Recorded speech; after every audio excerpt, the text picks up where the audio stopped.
Hello and welcome to My Baseball History. I'm your host, Dan Wallach. My Baseball History is a long-form interview podcast where each episode I'll talk to someone new who has some sort of association to the game of baseball. No matter who I talk to, we'll talk about how they fell in love with baseball, how their career started, and how they got to be where they are today.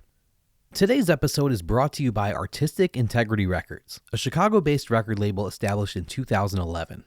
With over 40 releases in their catalog, including a handful of compilation albums, Artistic Integrity Records has worked with over 100 artists from all over the world. This summer, in conjunction with the My Baseball History podcast, Artistic Integrity Records re-released the debut album of longtime Chicago White Sox organist Nancy Faust. Nancy Faust at the Game was originally released in the spring of 1978 as a one-time vinyl-only pressing and had never been produced in any other format since. But now, for the first time in nearly 50 years, these recordings are available to be heard again, both on compact disc and digitally. Copies of the CD are available for purchase either unsigned or autographed by Nancy.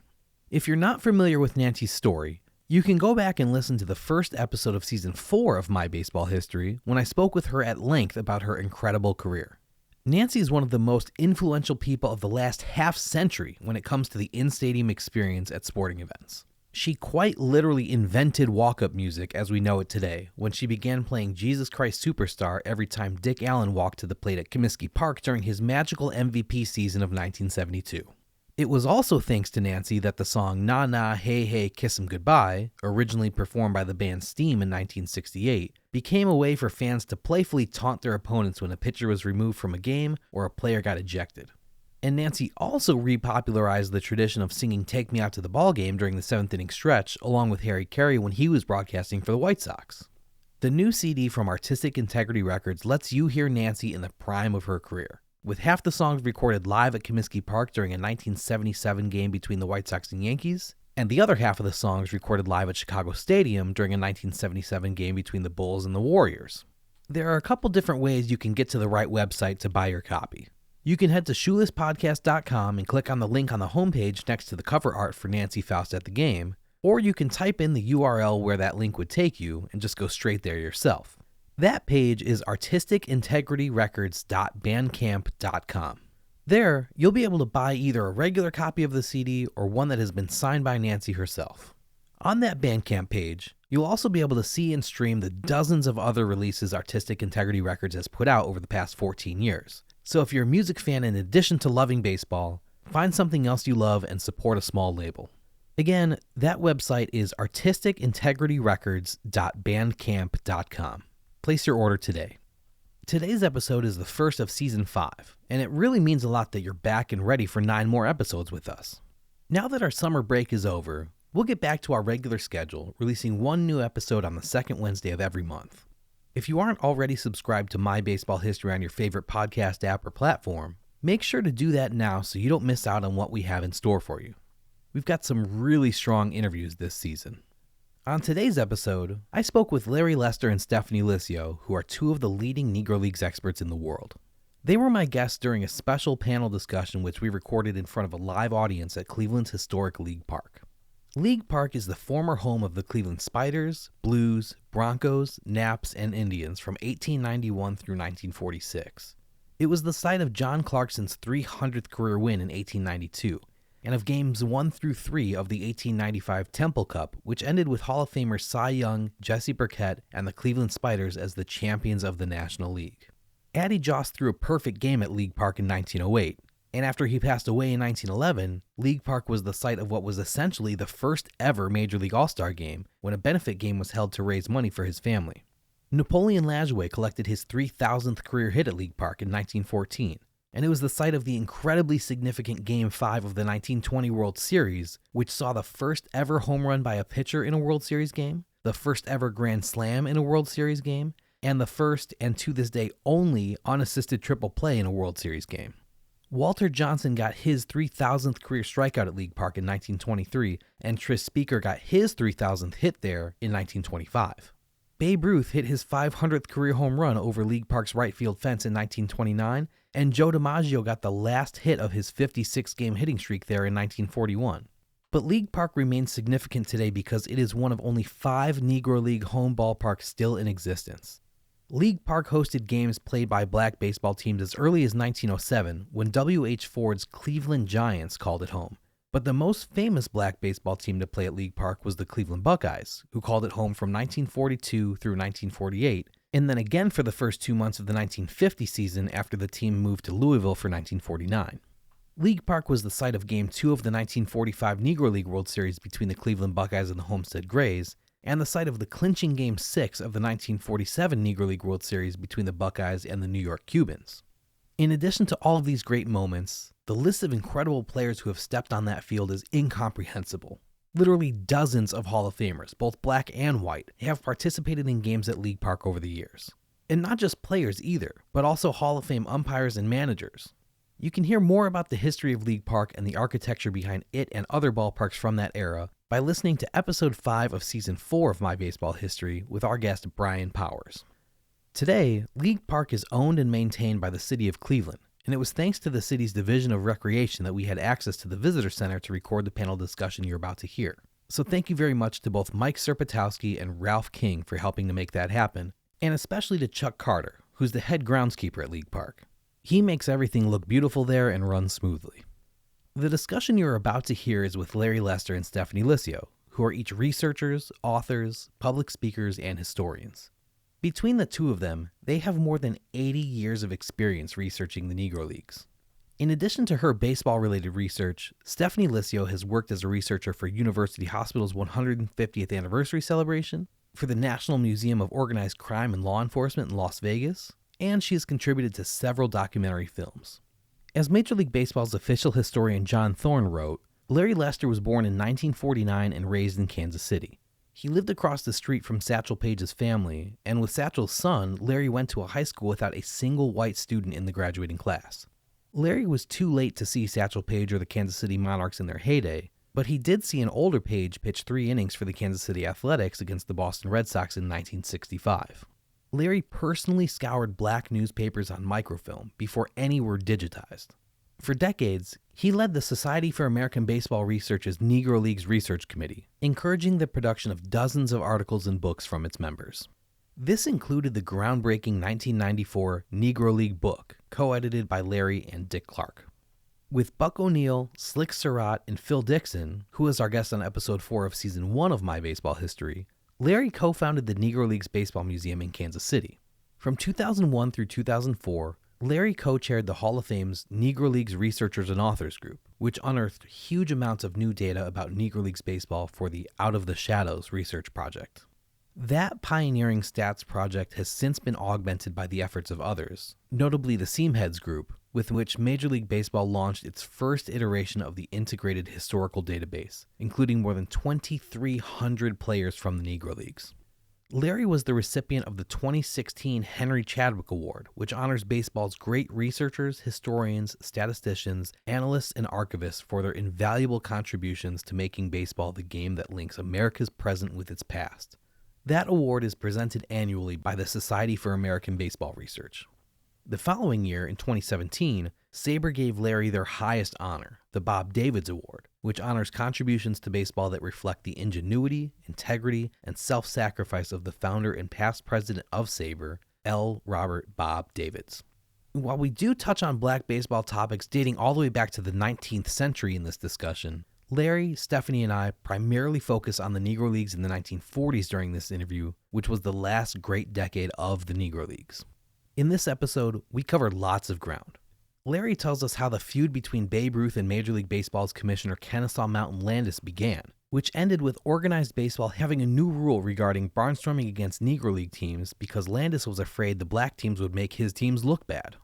We find out how teams danced around the idea of integration in the years leading up to Jackie Robinson breaking the color barrier, towing the line just enough to appease increasing pressure from the public to integrate without ever seriously considering it. We learn the names of many great players and unsung heroes of the Negro Leagues, not just those who made it to Cooperstown, but many of whom had great careers without receiving national recognition.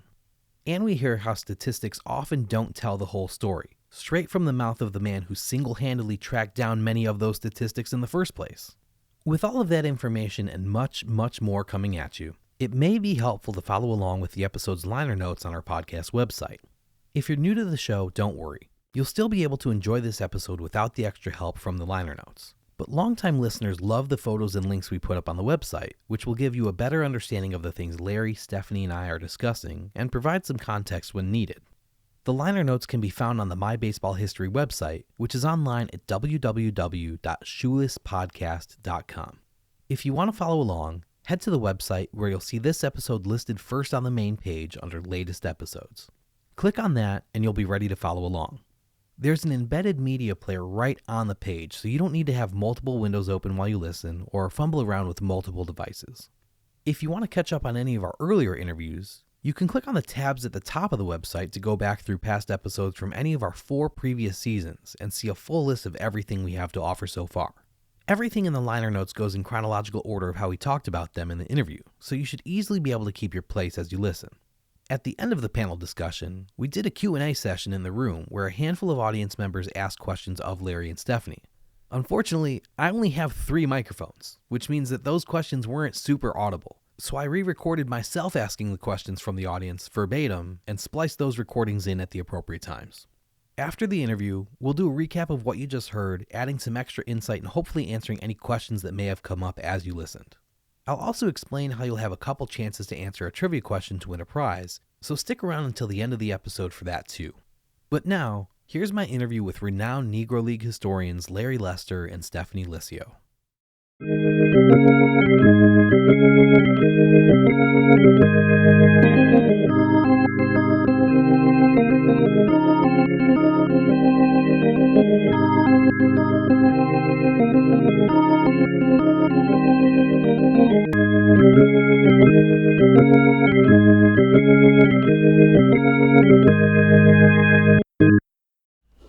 I want to thank you guys for being here tonight at Cleveland's historic League Park. We have this beautiful visitor center, the preserved ticket house, which was built in 1909, that building right outside, and a renovated field, thanks to the vision and perseverance of Councilwoman Fannie Lewis, who saw the potential of this site long before anyone else did.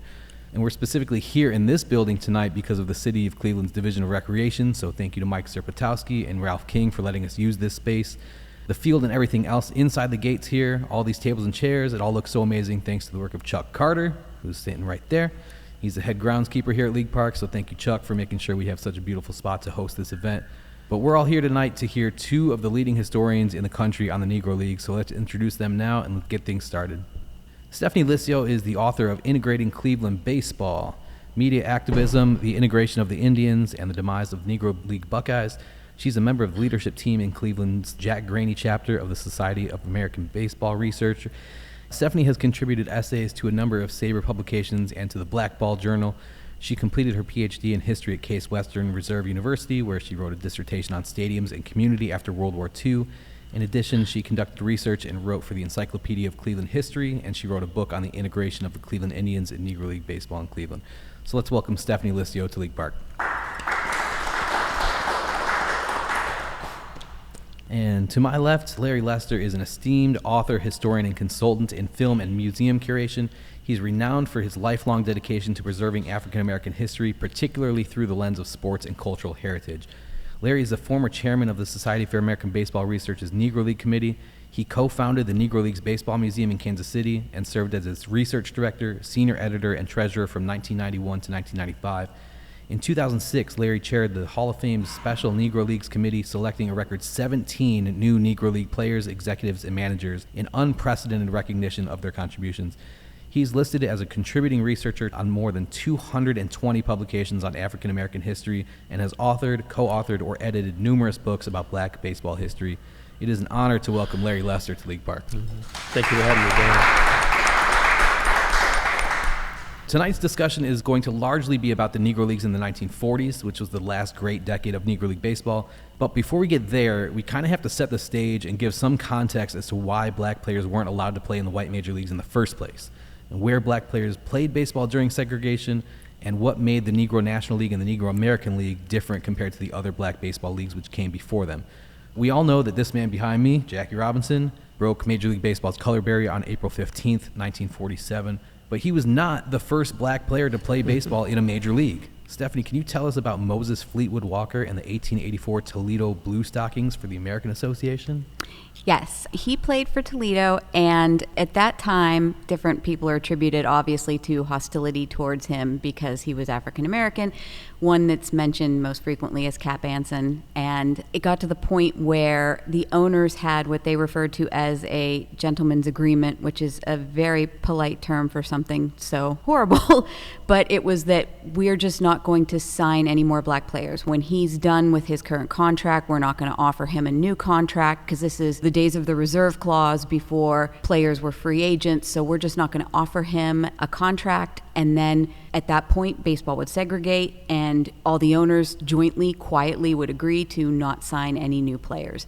That perpetuated into the 20th century, and there was even a point where Kennesaw Mountain Landis, when he was commissioner in the 1940s, they were pushing about reintegrating, and he said, well, there's nothing stopping anybody from integrating. Yeah, there kind of was, because that's the whole idea of the gentleman's agreement, right. And it had perpetuated for more than 50 years, so what was going to change it?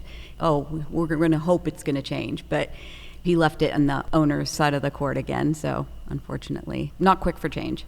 There was also a team in Bismarck, North Dakota in 1932 and 33 that was integrated. They weren't a major league team, but they are proof that black and white players played together without incident for decades, dating all the way back to the 1850s. I mean, this is 15 years before Jackie Robinson, so who was brave enough and forward-thinking enough to make this happen at a time when so few people would even entertain that conversation? It was owned by Neil Churchill, car dealer. He brought in Satchel Paige, Hilton Smith, Quincy Troop out of Cleveland, of course. Mm-hmm. That team dominated for 2 years, semi-pro team, and he allowed them to stay in, a double-wide trailer while they were there because hotels did not accommodate them at the time. Right. But very, very good team, very talented team. Satchel Paige is probably the most talented pitcher to ever take the mound. Mm-hmm. When it came down to it, a lot of the semi-pro sandlot leagues, they wanted ticket receipts. Mm-hmm. And, the more games they could play, the more tickets they could sell. Because there were legendary barnstorming tours with Satchel Paige and Bob Feller, and it was the idea that they could tour around and make money at different parks because people want to see them play. Something interesting, on this date, August 6th in 1942, an editorial in the Sporting News argued for segregation on the baseball diamond. The column stated that members of each race, quote, prefer to draw their talents from their own ranks, and both groups know their crowd psychology and do not run the risk of damaging their own game. We know there was resistance from a lot of the white players and managers and team owners and even fans when it came to integration. Not from all of them, but obviously from enough of them that it took until 1947 for the color line to officially be broken. But was there resistance coming from the other direction as well, that black players didn't want to integrate? Not to my knowledge. Many of the black newspapers wanted to integrate because they wanted to show that the men of color were just as talented as the players in the white major leagues. In interleague play or interracial play, the black teams won between 60 and 65% of those games.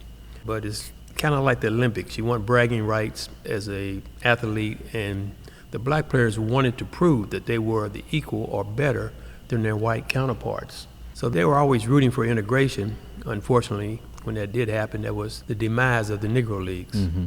There's speculation that one of the reasons Babe Ruth was never offered a managerial position in Major League Baseball after his playing career was over is because Kennesaw Mountain Landis, like Stephanie mentioned, the commissioner of baseball at the time, told teams not to hire him. Landis felt because of Babe's history in barnstorming and his knowledge of the great black baseball players of the day that he would have brought the best black players to a team if he were its manager and integrated baseball long before Jackie Robinson. Have either of you found any supporting evidence that substantiates that speculation? Well, Judge Kennesaw Mountain Landis had it in for Babe Ruth because the Babe Ruth All-Stars lost to Kansas City Monarchs 2 out of 3 games in the postseason play in 1922.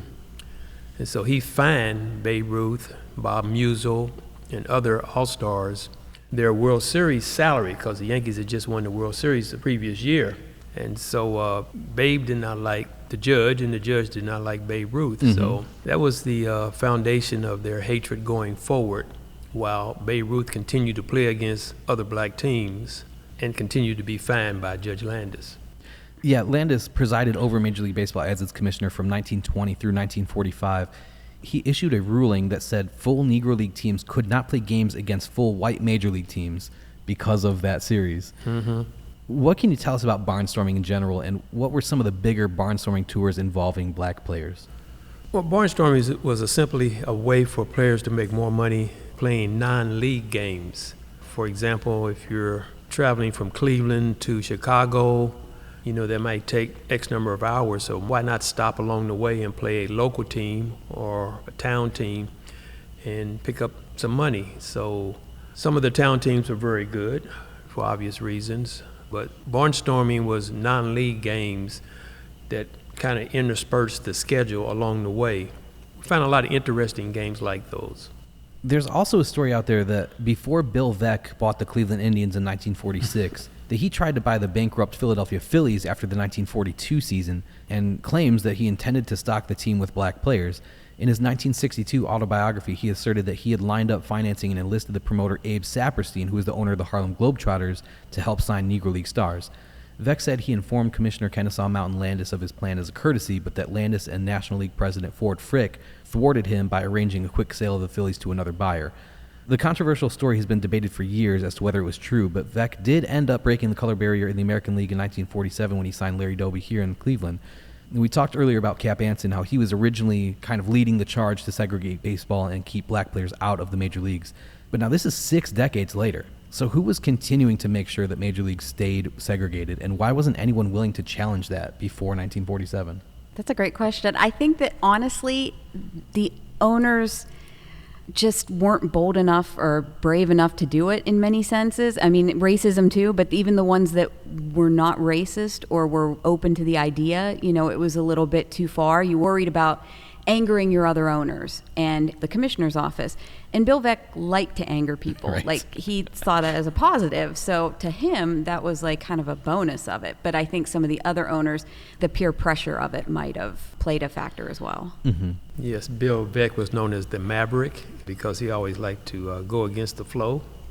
We're still trying to figure out whether that is a true story or not. Right. I tend to lean on the truthful side, knowing Bill Veeck and his outside the box thinking, with so many great innovative ideas that he had that we don't have time to go into. Right.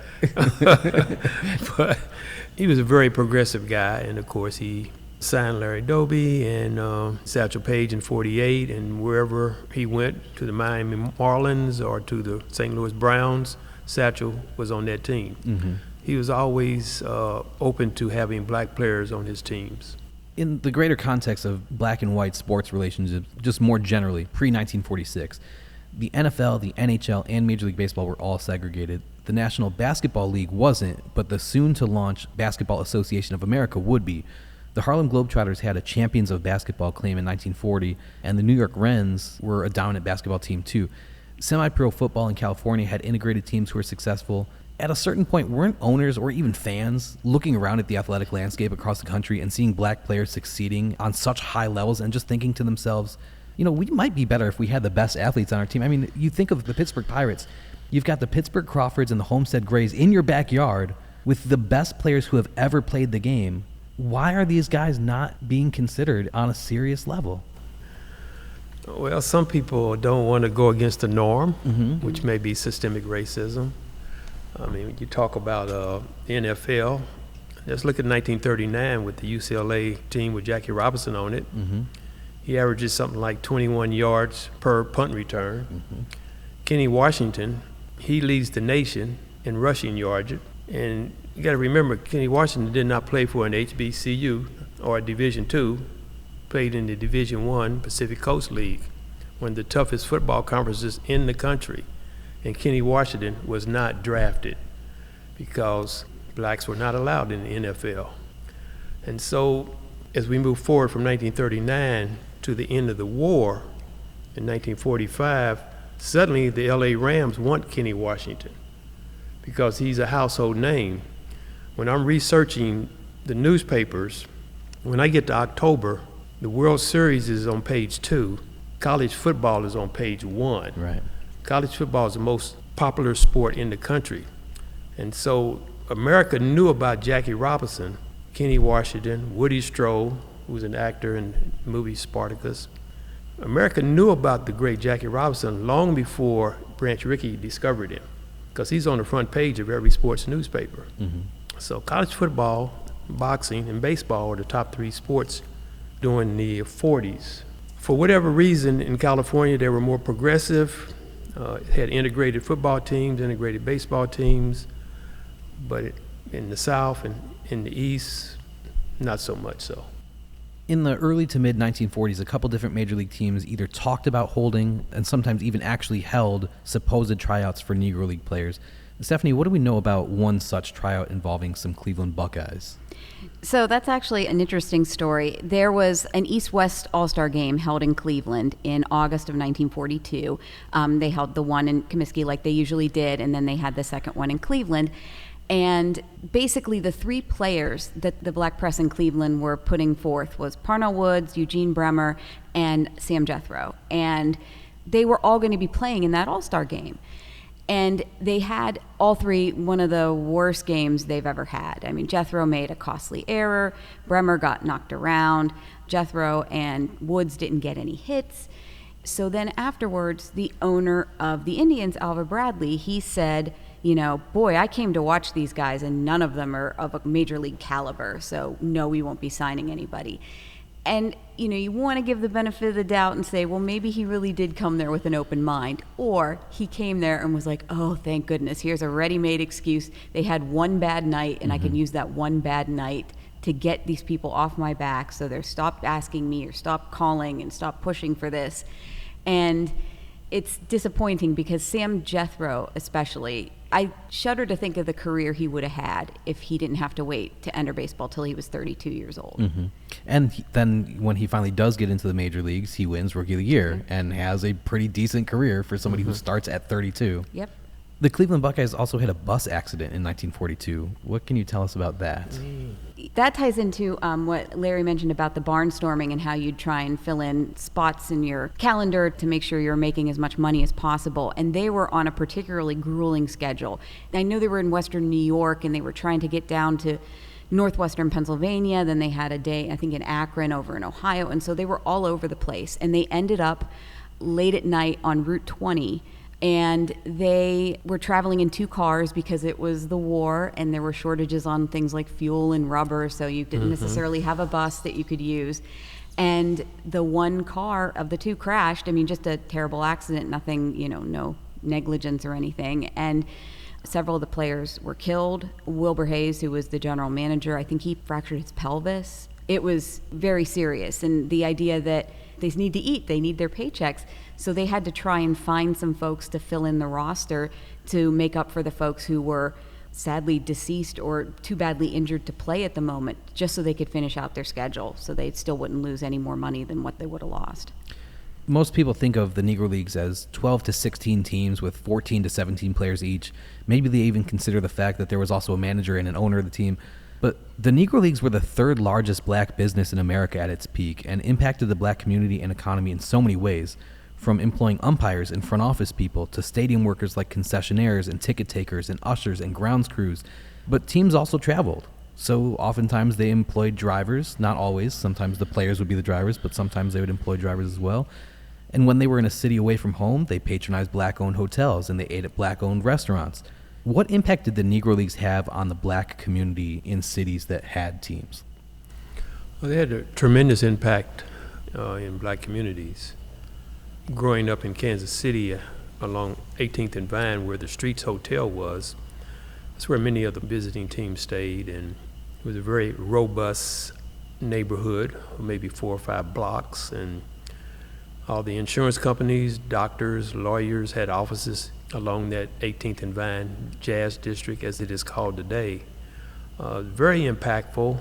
As a black man growing up in an all-black neighborhood, going to an all-black school, an all-black church, that was our world. That was the inner city of our world. A lot of positive interaction with all these scholars, entertainers, ball players, and so when the integration came, that killed off many of the businesses, the haberdashers, the juke joints, the pool halls, the restaurants, the hair salons, cab company was there. Everything was there within walking distance. And if you didn't have a phone like I didn't I could just stand on 18th and Vine, and whoever I wanted to contact would eventually come my way. Because that was the only place we could shop. Because we lived in a segregated community, a segregated society. So I just wait, and here comes Cousin Roy. There he is. So integration is good, but it destroyed the black neighborhood and, more importantly, the black economy. But like you talked about, when you see these, role models, it's entertainers and athletes, it's more than just the financial benefits to the community. It gave communities a sense of pride, for kids and teenagers to see men and women who looked like them being successful in life and in business. That must have had a great impact too. How did segregation and racism impact the logistics of physically moving these teams around the country? Like, some people today are aware of the Negro Motorist Green Book, which was a guidebook for African-American travelers that provided a list of hotels, boarding houses, taverns, restaurants, service stations, and other establishments throughout the country that served African-American patrons. Did Negro League teams have anything similar that they consulted on road trips to make sure that they stayed safe as they were traveling around the country? Oh, of course. They had their own version of what we call an advance scout. Quincy Gilmore, for the Monarchs, he would go to a city before the Monarchs arrived, and he would check out to see if any hotels were available, what restaurants they could eat in, and what gasoline stations they could stop at. Of course, he had a copy of the Green Book, but sometimes it was not up to date, printed once a year for obvious reasons. And so they had some advanced scouts, and you could always tell by the lay of the land what neighborhoods you could go to or not. I remember as a family we drove to Muskogee, Oklahoma. We didn't know where our relatives lived, and I asked my father, how will we know? He said, all we got to do is find the railroad tracks. And once we found the railroad tracks, it was pretty obvious that our family lived on this side and the white folks lived on this side. So, and our side was pretty rough looking. So he just drove to that side and asked where Uncle Roy was or Jesse was, and there he was. We found, we lived in segregated communities. So what is interesting about the teams, when they traveled, they knew the boarding houses or the families that they could stay at through black churches. And push come to shove, some of them even stayed at black funeral parlors. So the players themselves were not subjected to racism directly because of the advanced scouts who went to these towns and found out where they could stay. But I don't think anyone would want to spend a night at a funeral home. No, but it beats the alternatives in some cases, right? Right, yeah. Did teams share that kind of information with the other teams so everyone could stay safe while they were traveling, or did they all kind of fend for themselves and let everybody else figure it out on their own? I believe it was shared information. Yeah. Larry's advocacy led to some landmark achievements, including securing retroactive Major League Baseball pensions for over 90 Negro League veterans in 1997 and enrolling approximately 150 former players in Major League Baseball Properties royalty program. These initiatives resulted in $143,000 being awarded to surviving Negro League players. What was the biggest hurdle in making those things happen? There was no hurdle. I just made it very clear that the Negro Leagues are a product of segregated America.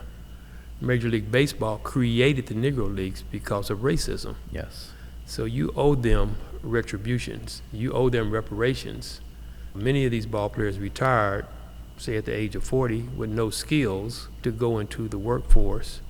There was no pension and no Social Security. So in my opinion, you owe them reparations for their time in the Negro Leagues.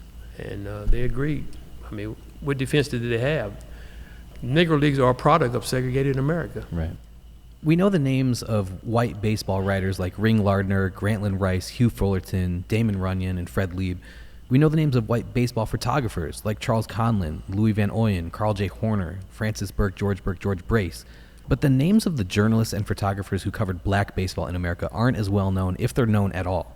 Can you speak on how the press and press photographers covered the teams and why that information hasn't been preserved the way that it has for white major leaguers? So in Cleveland, for example, there were several writers who were constantly advocating for integration, like we already mentioned with the tryout in 1942. Wendell Smith at the Pittsburgh Courier was integral in Jackie Robinson and Branch Rickey in terms of like marketing and getting, the word out. And Robinson had a column in the Pittsburgh Courier. It's a shame that some of these guys haven't been remembered because they were extremely talented.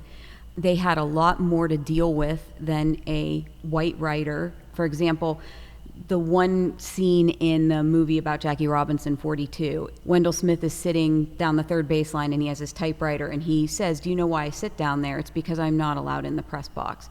So once Major League Baseball integrated in the 40s, that did not follow, at least not everywhere. And to be fair, integration itself took a while. It took to 1959. But like, that's one of the things that I think Cleveland did correctly, because they hired African-American youths to work stadium concessions. They integrated the press box.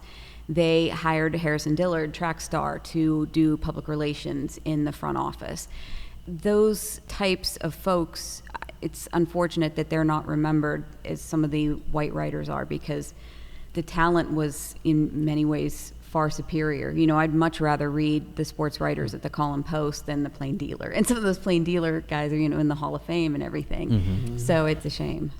Was there a particular identifiable spark that caused each of you to become such passionate advocates for the Negro Leagues in black baseball?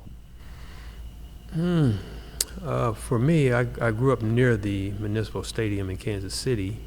It was somewhat of a shock going to many games for $1.50 and to see so many white people in the stands when that neighborhood is surrounded by black people. And so when I came back home, I would ask, where are the black ball players? I just saw 20,000 white folks in a ballpark watching mostly white ball players, and they would tell me about the Negro Leagues. And how old were you this time? Well, I'm 8 or 9 years old. When the Kansas City Athletics moved to Kansas City in the late 50s, it was somewhat of a shock to find out that I was a minority, not a majority. And they would tell me about Satchel Paige and Coop Papa Bell and other ball players, and they would tell me about Buck O'Neill living around the corner, and Connie Johnson living over on 52nd Street, and Doc Horn living off of 31st Street. And I'd go by and visit them, and they would tell me stories about their play in the Negro Leagues, and I was just blown away by it. And it was just that easy that you could just knock on their door and they'd talk to you about baseball? Yes, because they were not revered as icons at that time. And the Kansas City Athletics probably had 2 ball players. That was usually the max. And I could just go over to Ed Charles's house, who played third base later with the Mets. And he'd give me a glove, and we would talk, sit in his living room, and he didn't think anything of it. John White, right around the corner. It just, curiosity became my philosophy, because I wanted to find out more about the Negro Leagues. And I started to drill down to why there were only 2 black players on each team, because back then players roomed together in pairs, and seldom did teams have 3 or 5 black ball players, because that'd be an odd man out. Black and whites did not room together on the road. And Jim Brown confirms this in his book Out of Bounds. In the NFL, they always had an even number of black players on the teams, because they had to room together. That's not the issue today. They have single rooms. So I learned so much from these men about character and how to carry myself, how to treat a woman. I had a great father, but I felt like I had maybe 3 or 4 other fathers who helped me along the way, because they were always positive and they were never angry about not getting their time to play in the white major leagues. They said, our time will come, you know. So it was a growing experience for me, and thank God for that. Yeah. And Stephanie, what about you? Is there a moment that you look back on where you're like, this is where it all started for you? There's a couple points that I think are sort of the bigger moments for me. One is I always feel like it's important to tell the stories of folks who their stories aren't told that often. You know, people who kind of they're not the founding fathers and, you know, famous white people through history. You know, there's a lot of history that just gets forgotten and just gets swept away. And I've always really felt the importance of telling those stories. And then the other flip side of that is I sort of came into the research just because I really enjoyed reading about the 48 Indians. And obviously you can't read about them without reading about Larry Doby and Satchel Paige. And so then you start to follow their careers backwards. And you're like, well, wait a minute, what about these teams and these people they played with? And that becomes interesting. And then there's, in many ways, a selfish thought that I would have a lot. When I was a kid growing up, some of my favorite players were here in Cleveland. Joe Carter, And then I know this is going to be an unpopular thing to say, but Barry Bonds. And I thought about, what if I wouldn't have been able to watch them? That brought me a lot of joy as a kid.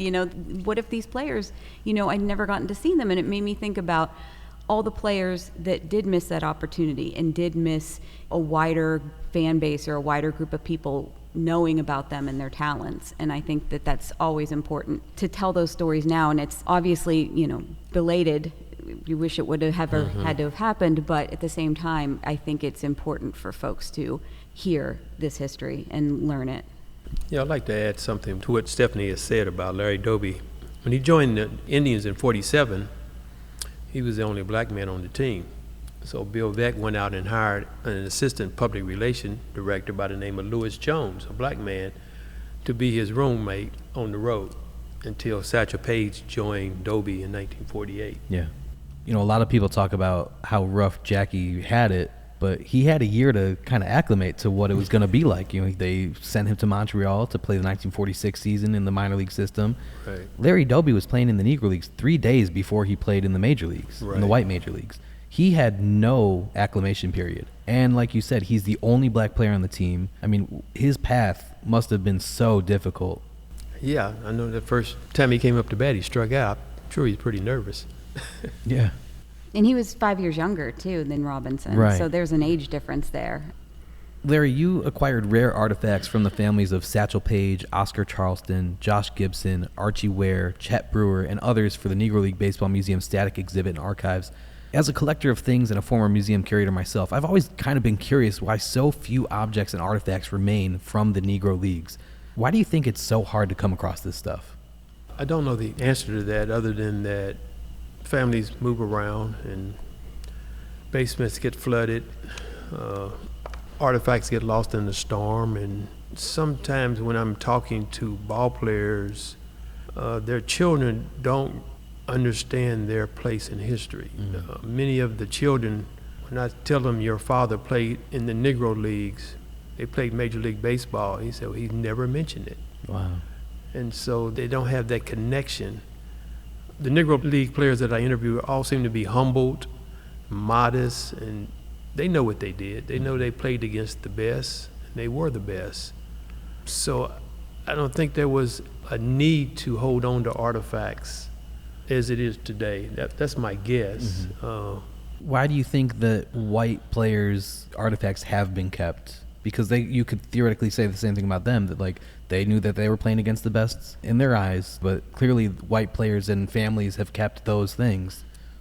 Maybe the white families just thought they had a broader media base, broader appeal.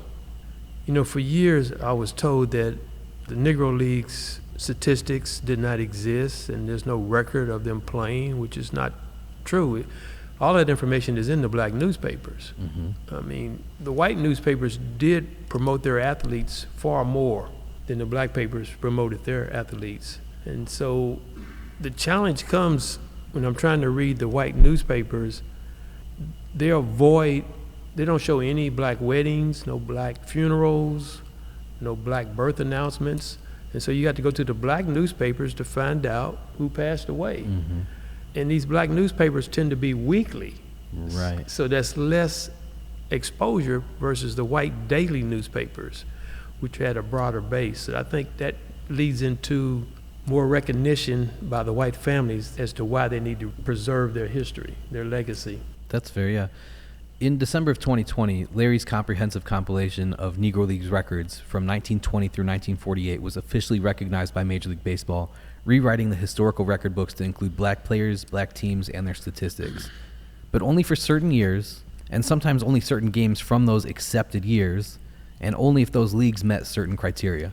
The list of 7 different major Negro baseball leagues whose records have been absorbed into the official Major League Baseball record books are the Negro National League from 1920 to 1931, the Eastern Colored League from 1923 to 1928, the American Negro League in 1929, the East-West League, which only existed for part of 1932, but that is included, the Negro Southern League, which existed from 1920 to 1936, but was only considered a major league in 1932, the Negro National League, a new form of it, from 1933 to 1948, and the Negro American League from 1937 to 1948.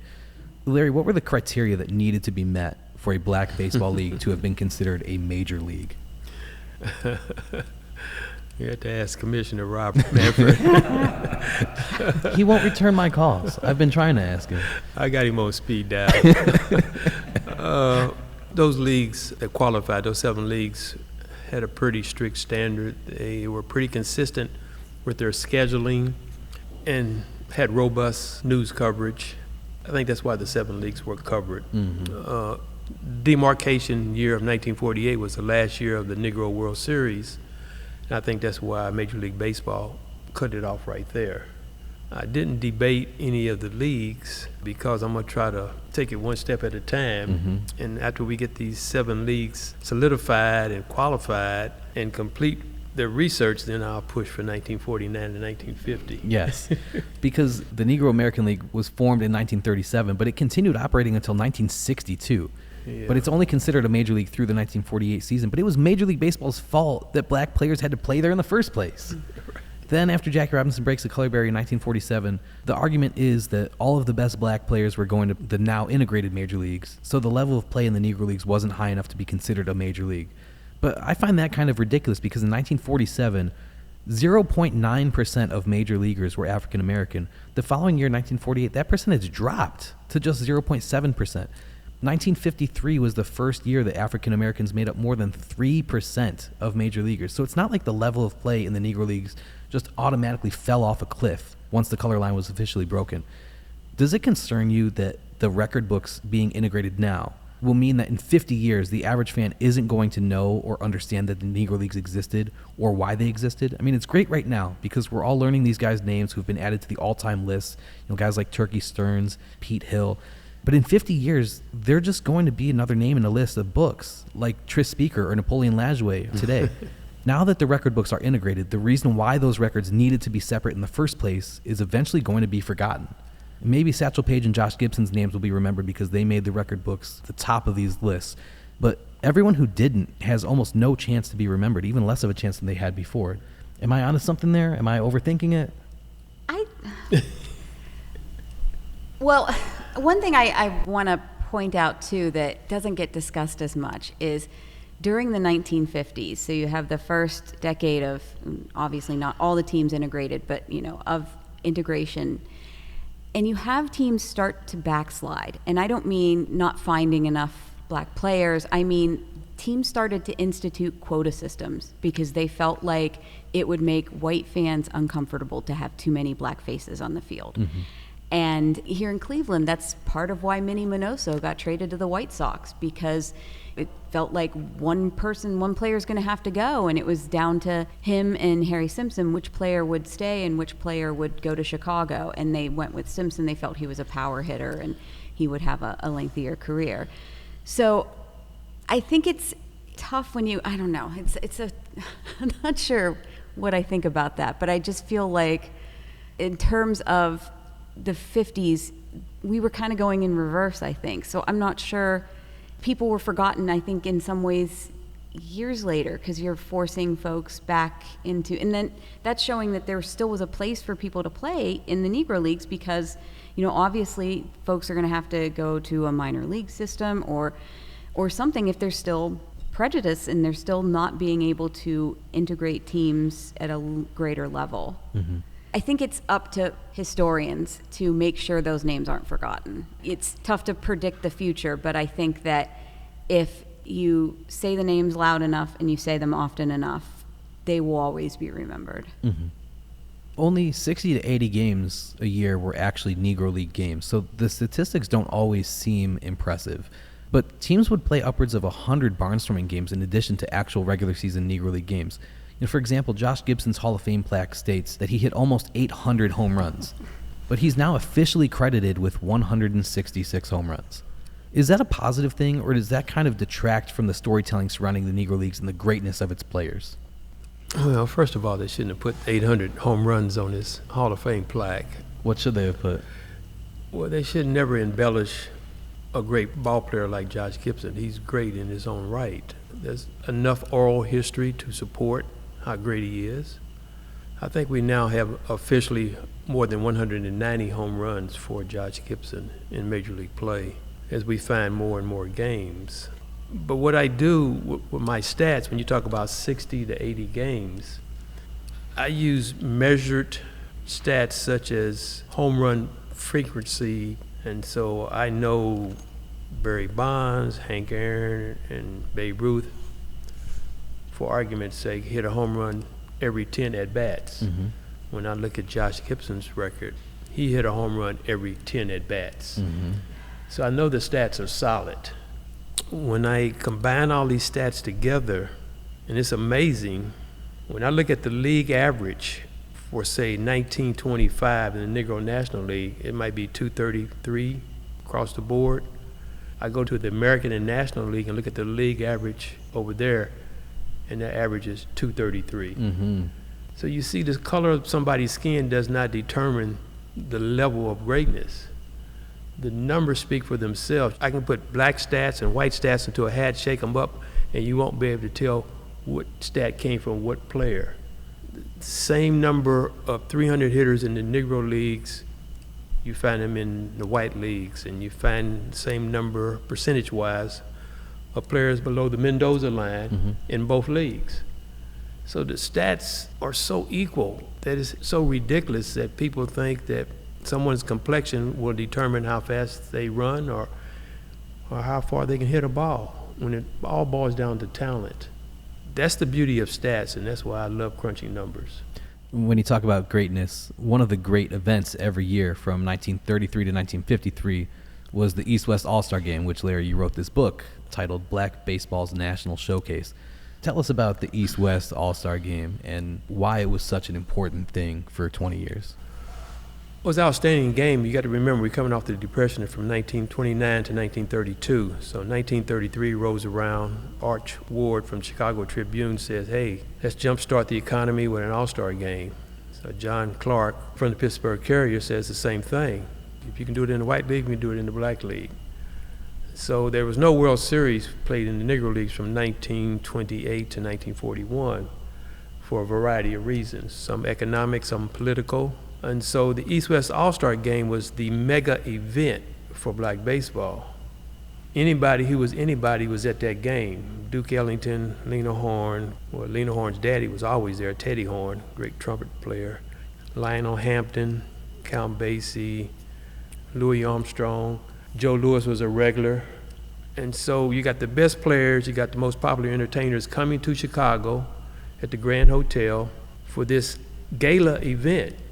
You know, the best talent was in baseball, and they're going to be on this field at Comiskey Park, and everybody wanted to be there. They added on train lines from the East Coast, Penn Station, Illinois, to get to Chicago, coming through Union Station out of Kansas City, just to come to Chicago, to get there early to party, to have a good time. And it was just, it's the Masters, the Final Four, the Preakness, Kentucky Derby, all rolled into one. Mm-hmm. It was the greatest event in black America. The only thing that topped it was perhaps a radio broadcast Joe Louis fight. Mm-hmm. Because I remember when those fights came on, everybody had the ear to the radio. Place was quiet. But to show you how popular the East-West game was, it outdrew their white counterparts. And in 1941 and 1943, they had more than 50,000 people come to the East-West game. Right. And in 1945, Major League Baseball did not have an all-star game because of war restrictions. Mm-hmm. But in the Negro Leagues, they did. And they drew about 30,000 that year in 1945. The Negro Leagues had such a draw, a big fan base, and the East-West All-Star Game just exemplifies the rich heritage and how they played the game. The game was just more up-tempo, faster, steals, double steals, bunt and run, suicide squeeze plays at home plate. The game was just more exciting, more flamed with tempo and rhythm. And white fans wanted to see that. Mm-hmm. They didn't care about the complexion of the ball player. The East-West game was just a mega event. Stephanie, do we know what percentage of crowds at Negro League games were white? Here in Cleveland, it depended. Opening day, there would be many white fans. Later in the season, probably a little less so, but I think it would probably vary city to city. One thing to consider, too, here in Cleveland that's a little different is and this is with the white teams as well, they always struggled to draw in terms of attendance. There's people lamenting in 1901, with the now Guardians and former version of themselves, that they were like, boy, just people aren't coming out. Maybe we should move the team to Pittsburgh and compete with the Pirates. And I think that when you struggle to draw people to begin with, that sort of takes in, I feel like Cleveland's sort of the asterisk of the things, just because it's never always been a baseball town. I wish it was, but not always. And I think that it's tough to tell because a lot of times fans weren't even going. I mean, with exceptions. Obviously, the late 40s, they were filling Municipal Stadium, and then into the early 50s and then the 90s. But for the rest of the time, it's always like, why aren't people going to see these teams? And it took a while for people to warm up to some of the Negro League teams too. And by the time you hit the 40s, there's much, much larger crowds. Some of these earlier Cleveland teams too, they weren't very good. And they didn't play in places that were great places to see games. It was places that didn't have a lot of shade. It didn't have a working bathroom, so the facilities are really sort of handicapping attendance in some ways too, because no one wants to see a game when they can't use the restroom or have to sit in the sun and get burned and everything. Yeah, Cleveland had more official Negro League teams than any other city, but it's because they all failed. The Buckeyes were the first team to really succeed. They went to the 1945 and the 1947 Negro League World Series, and they won the 1945 series against the Homestead Grays, playing Game 2 right outside these doors on the field at League Park. The Grays that season had 5 future Hall of Famers on their team: Josh Gibson, Cool Papa Bell, Buck Leonard, Ray Brown, and Judd Wilson. Stephanie, who were the best players on the Buckeyes, and how did they possibly beat this juggernaut of a team? The 3 I mentioned earlier, Woods and Jethro and Bremer. Johnny Cowan, Willie Jefferson. One of the ways they were able to beat them is they got great pitching. I mean, they shut down an extremely tough Grays lineup. The Grays were heavily favored, and not only did Cleveland win, they swept, and they shut their offense down. So, I mean, it was pretty dominant. It was just people playing some of the best games of their lives during that series. And sometimes that happens, Sometimes you think, oh, this team's, even today, 110-win team, and they're just going to steamroll, and they get knocked out in the first round because some other team just plays the series of their lives. And I think in many ways, that's what happened. Let's imagine that Branch Rickey never signed Jackie Robinson and Major League Baseball never got integrated. If all of those great black and Latin American baseball players had remained in the Negro Leagues instead of joining the white Major Leagues, would the Negro Leagues have been a competitor for the white Major Leagues? Would those teams have been as good? I think the black teams would have been much better. Yeah. We have to remember that diversity creates competition, and competition eliminates mediocrity. And that's why the game is better than ever before.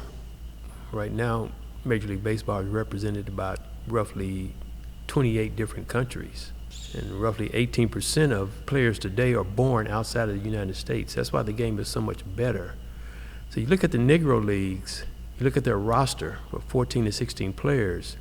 Their roster includes players from Black America, Cuba, Dominican Republic, Venezuela, South America.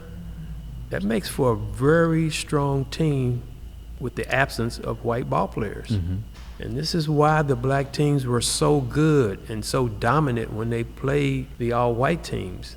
They had the best players in North America except for white guys. And so they were stacked from 1 through 9. Well, and the fact that they only had 14 players on the roster sometimes, everybody knew how to play every position. Yes. So they were athletic, and they could play anywhere, and they would fill in at a moment's notice. It was difficult to stop these teams. Yeah, it was. When I look at the interracial contest, I almost felt sorry for the white teams. I'm looking at, you don't have a chance. I mean, it's pretty awesome. I mean, I think one of the most interesting what-ifs in sports is, what if the white leagues took an entire black team with black ownership rather than picking 1 to 2 players at a time? The BAA-NBL merger blocked the Harlem Wrens from joining, but the NFL could have handed Fritz Pollard a club like they basically did for Tim Mara. A lot would have changed if these leagues had black owners of fully or predominantly black teams early on, and World War II was a huge era for that to have potentially happened. Larry, one of your books is about Rube Foster. Was Rube ever close to transferring the Chicago American Giants into the white major league straight up? Or were there any Negro League teams who were ever legitimately considered to have a move like that? Not during the 1920s. I think Rube Foster had a good idea, but I think it was more of a pipe dream. We have to look at the 1920s. We're coming off of World War I. And we have in the 1920s the golden decade of sports, or the Harlem Renaissance. Alan Locke comes out with this book called The New Negro. And so Black America is rebooting, because The New Negro, the book that Alan Locke writes, is about the new attitude, the new approach, the new idea of self-dependency. Because as we know, in 1919, when the war ended, we had the Red Summer, and as soldiers were coming off the trains and buses, they were beaten and sometimes killed by white men who says, just because you fought in the war, I don't want you to think you got equal rights now. Right. And so the black man, the black community is saying, okay, we fought in this war for freedom, but we're not free, so we're going to create our own businesses. And this is when black insurance companies and hair care products started to boom. And the New York Wrens that you mentioned earlier came out in 1923, and then 4 years later, we created the Harlem Globetrotters. And you know, you got jazz booming all across the country. So black people were getting a strong hold and independency in the 1920s. And that's why 1920 was the perfect year for Rube Foster to start the Negro National League. That was the political climate at the time. You won't accept me as a black person, then I'm gonna do my own thing and create my own agenda and move forward with my own legacy. Mm-hmm. And then what about in the 1940s? Were there ever serious looks at maybe the Kansas City Monarchs or the Pittsburgh Crawfords or the Homestead Grays joining, just straight up plucking them out of the Negro Leagues and putting them in the white major leagues? I doubt that, but because, as you mentioned earlier, Stephanie, Wendell Smith played a big role in that when he came out with his Double V campaign. The Double V was victory abroad and victory at home. Mm-hmm. That's fight Nazism abroad and fight racism at home. Wendell Smith had this big campaign, and it got the overflow of his effort to the white news media by the New York Times and New York Daily Worker, Washington Post said, wait, this man has a good point here. We're fighting for freedom abroad, but we still don't have freedom at home. And that opened the door for Jackie Robinson. It opened the door for people to start thinking about, hey, maybe it's time to integrate the white major leagues. And of course, Judge Landis, as you mentioned earlier, died in 1944. Major League Baseball had just given him a contract to extend his contract. Mm-hmm. Until he passed away. The leagues were segregated. But that's a short answer. Mm-hmm. But black sports writers like Wendell Smith, Sam Lacey, and Rick Roberts, and Fay Young of the Chicago Defender, they wrote numerous articles during that period. Like, why are we fighting for this war? You know, we come home as heroes, but we're not free as Negroes. Right. The blood on the battlefield is all the same color. So why are we talking about this? Mm-hmm. You know. Yeah. Why fight for a country that's not fighting for me? You know, why serve a country that's not serving me? Right. So I'm forever grateful to the black sports writers, and as Stephanie knows, you read their editorials, and they're mind-boggling. Yeah. Great political theater here. It's just wow. Oh yeah. How did the failure to elect a commissioner over the Negro National League and the Negro American League impact the leagues during the 1940s? Is that something you've given any thought to, Stephanie? Yes and no, because I feel like sometimes it's sort of an outsized amount of importance with the commissioner. I think that one thing that was tough in many ways was not centralizing certain things, you know, not having like maybe a central press system or central, like, I guess it would be public relations and like press releases, because I just remember one article I read in the Column Post where they said, it was in the 30s, so it was pre-Buckeyes, but they said, boy, we'd love to tell you what, it was either the Red Sox or the Bears, we'd love to tell you what they did this week.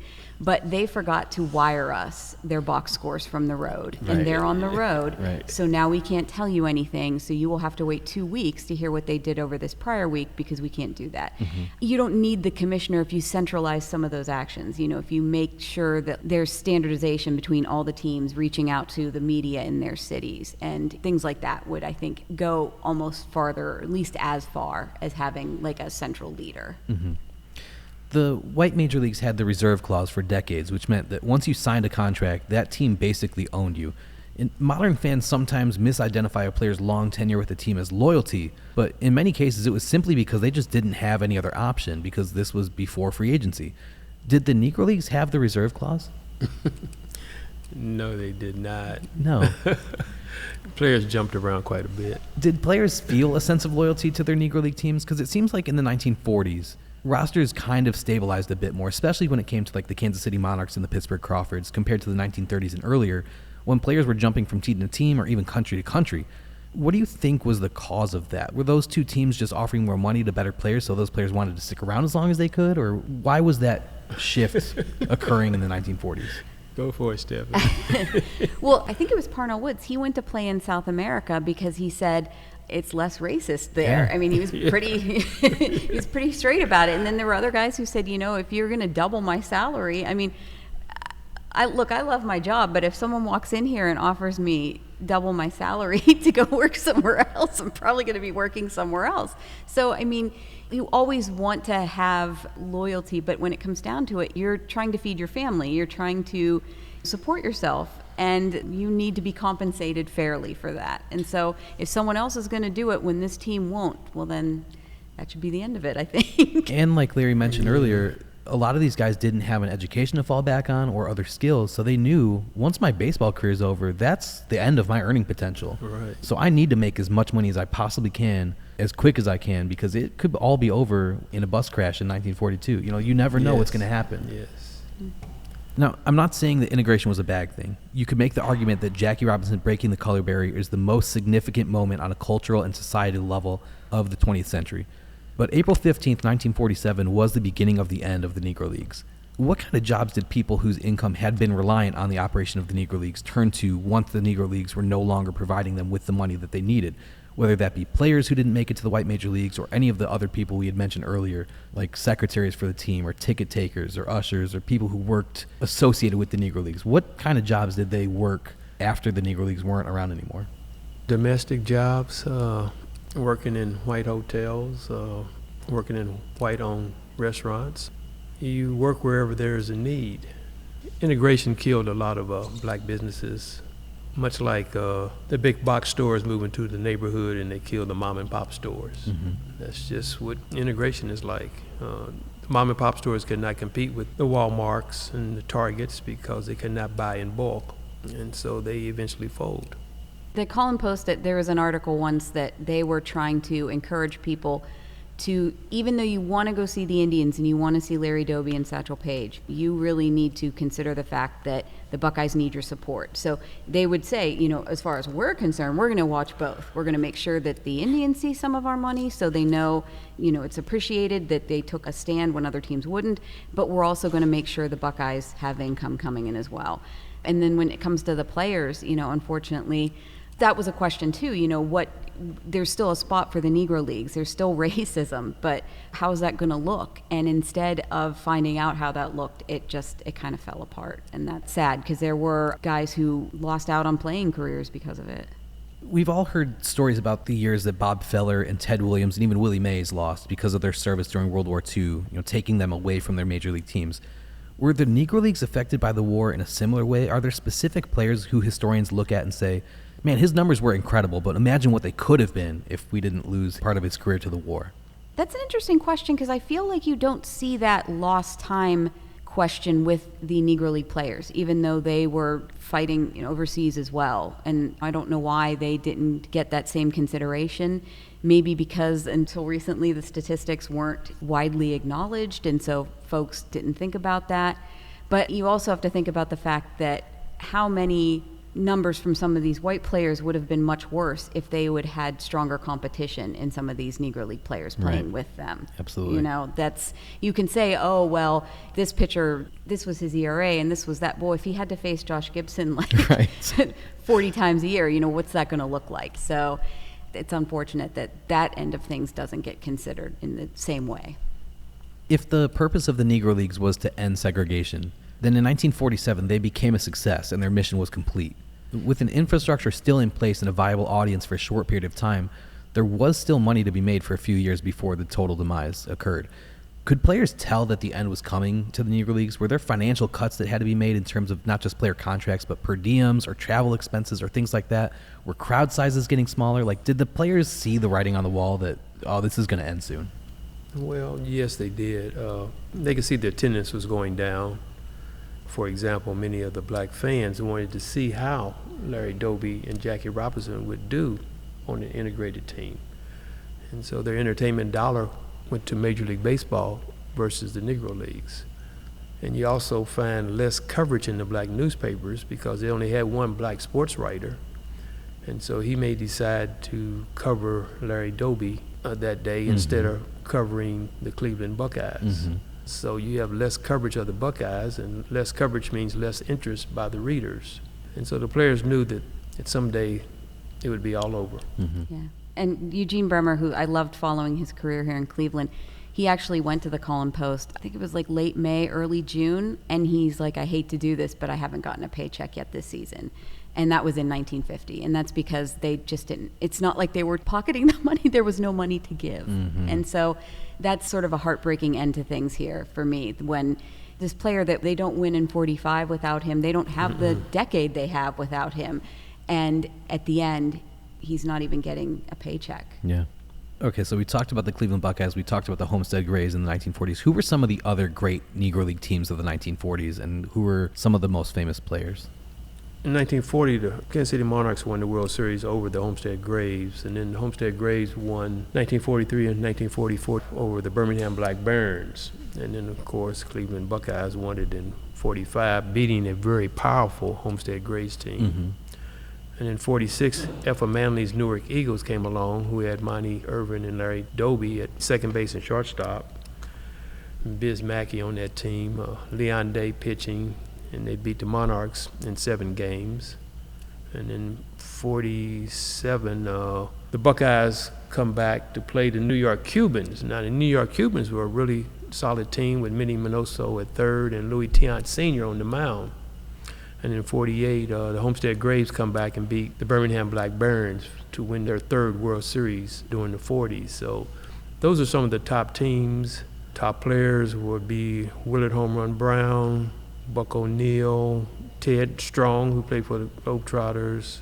And of course, as Stephanie mentioned, the Homestead Grays had Ray Brown pitching, Buck Leonard at first, Josh Gibson catching, and Coop Papa Bell, and Oscar Charleston in the outfield. Just talent across the board. There's a reason that team went to 5 World Series in 7 years and won 3 of them, including 4 trips in a row. Yeah, we have to give Cleveland Buckeyes credit for beating one of the best teams ever. And I interviewed Quincy Troop many times in his St. Louis home, and he just said, we outsmart them, we were faster on the field, we made less fielding errors, and our pitching was tight. We beat a better team because we played better. Quincy Troop was the mastermind of that 45 Buckeyes championship. Historians a lot of times talk about the greatest baseball teams ever, the 1927 Yankees, things like that. What are those teams in the Negro Leagues? I always think of the 35 Crawfords. I mean, were there like 5, 6 Hall of Famers on that team? I mean, that's crazy, all at the same time. Yeah, I like the 1924 Monarchs. 1946 Newark Eagles are pretty tough. Oh, man, there's a lot of good teams. 1930 St. Louis Stars. Yeah, there's some talent. Tell us a little bit about Effa Manley. You mentioned her earlier. She was the owner of the Newark Eagles. What were her interactions with Bill Veeck like over Larry Doby's contract compared to how Jackie Robinson was just taken from the Kansas City Monarchs?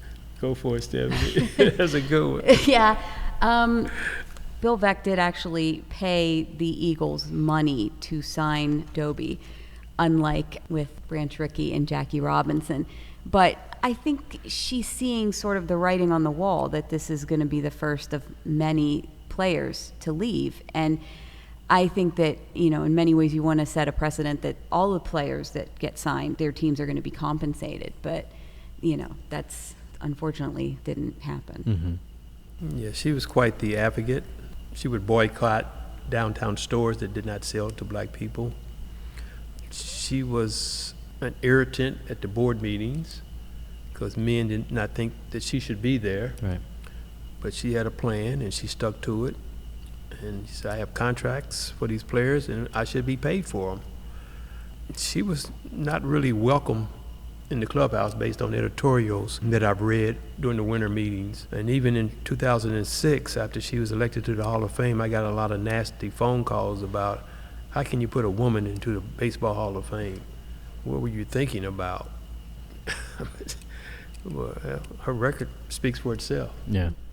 Just this afternoon, it was announced that the first female umpire will be on the umpiring crew in a Major League game for the first time ever, so that's pretty cool. We're here at League Park, which is one of the few remaining sites in the country which hosted Negro League games. Why is it important not only to preserve the stories and statistics of places like this, but to also preserve the places themselves? I think it's very powerful, and for folks to be able to stand in the exact spot that someone stood. And I know that it seems like, well, as long as you have an idea, but it isn't. It's important to be able to physically see this for yourself. You know, you want to be able to visualize something. And I think that when you tell someone this history and you can walk where they walked, there's nothing that's comparable for me. You know, that's just, I don't know. I agree.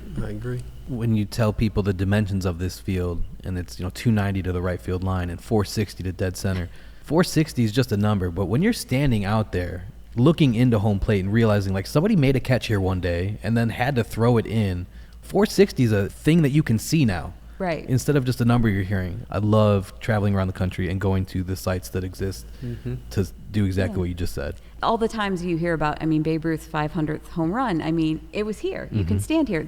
Someone stood in this spot and watched this happen. And that's very powerful in many ways.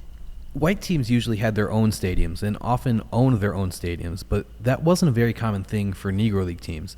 For the teams that did invest in their own stadiums, like the Memphis Red Sox, who played their home games at Martin Stadium, which was built by the Martin brothers who owned the team, were those ventures successful? Yes, somewhat. Greenlee Field, owned by Gus Greenlee, was successful. They installed stadium lights in the early 30s, 3 or 4 years before lights were installed at Cincinnati's Crosley Field. But Martin Stadium was unique. It had I would call it a dorm underneath their stands. Some ball players would rent rooms there. So the Martin brothers had control of the rent coming in and both ways, by players and by teams. And one of them was a doctor, right? So he was the team physician as well? Yeah, one was a physician, pharmacist, another a dentist, and another hospital administrator. So they're all in the medical field. If you could go back in time and watch one Negro League game in person, is there one that sticks out to you that you'd love to be at, or one player in particular that you wish you could have seen play? I feel like the easy answer is to say the 45 Buckeyes. I would have liked to have seen those games. But honestly, like any of the East-West games like Larry was talking about, that is like the crowd itself would be something to watch. All the noteworthy people there. I think that would be the one play. And I really, there's not even a particular year I would take any of the years. They were all great. It's just a phenomenal amount of star power at some of these games. So. What about you, Larry? Is there one game or one player that comes to mind for you? Oh, it's a lot of them. I guess the one game I would want to see is the one played in 1930 when Smokey Joe Williams struck out 27 ball players in a 12-inning game. I wish I could have saw that. Of all of the players that you've talked to, hundreds and thousands of hours of audio, is there one player who told stories in a way that made you go, oh man, I wish I could have seen you play, just based on the way he described his own career or his own games? Is there one guy that was like a great storyteller that made you want to be there? Probably Quincy Troop. Why do you say that? Great memory. He had great scrapbooks, took a lot of photographs, and he played with the Satchel Paige All-Stars in 1946. Just a great storyteller. His book, 20 Years Too Soon, was just a tip of the iceberg of what he really knew. Cleveland should be blessed that they had such a great man manage that Buckeyes team in 1945. Yeah, I think if they ever start making statues here at League Park, I think he's the first one that should get one. Yes. Oh, yeah. As a researcher, what is at the top of your most wanted list? For instance, was there a game or even a single play that is briefly alluded to in the papers that you desperately want more information on? Is there something that you are trying to find out about that you just can't track down yet? I would love to find out what went on with the 1922 Tate Stars here in Cleveland. Yes. There was something going, when your team treasurer goes to the media and says, I have not been allowed to see the books yet this year, and I'm the team treasurer.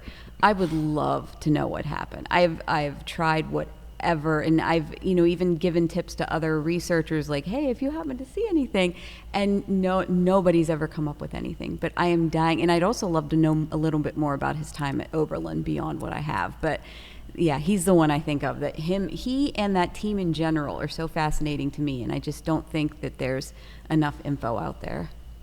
What about you, Larry? Anything? Too many. When someone has devoted decades to a topic, I'm interested in how you've learned over time by returning to certain subjects again and again. Are there ideas that you think about now that you first thought about when you were new to research on the Negro Leagues? Like, what knowledge do you bring to the subject now that can only come from revisiting it?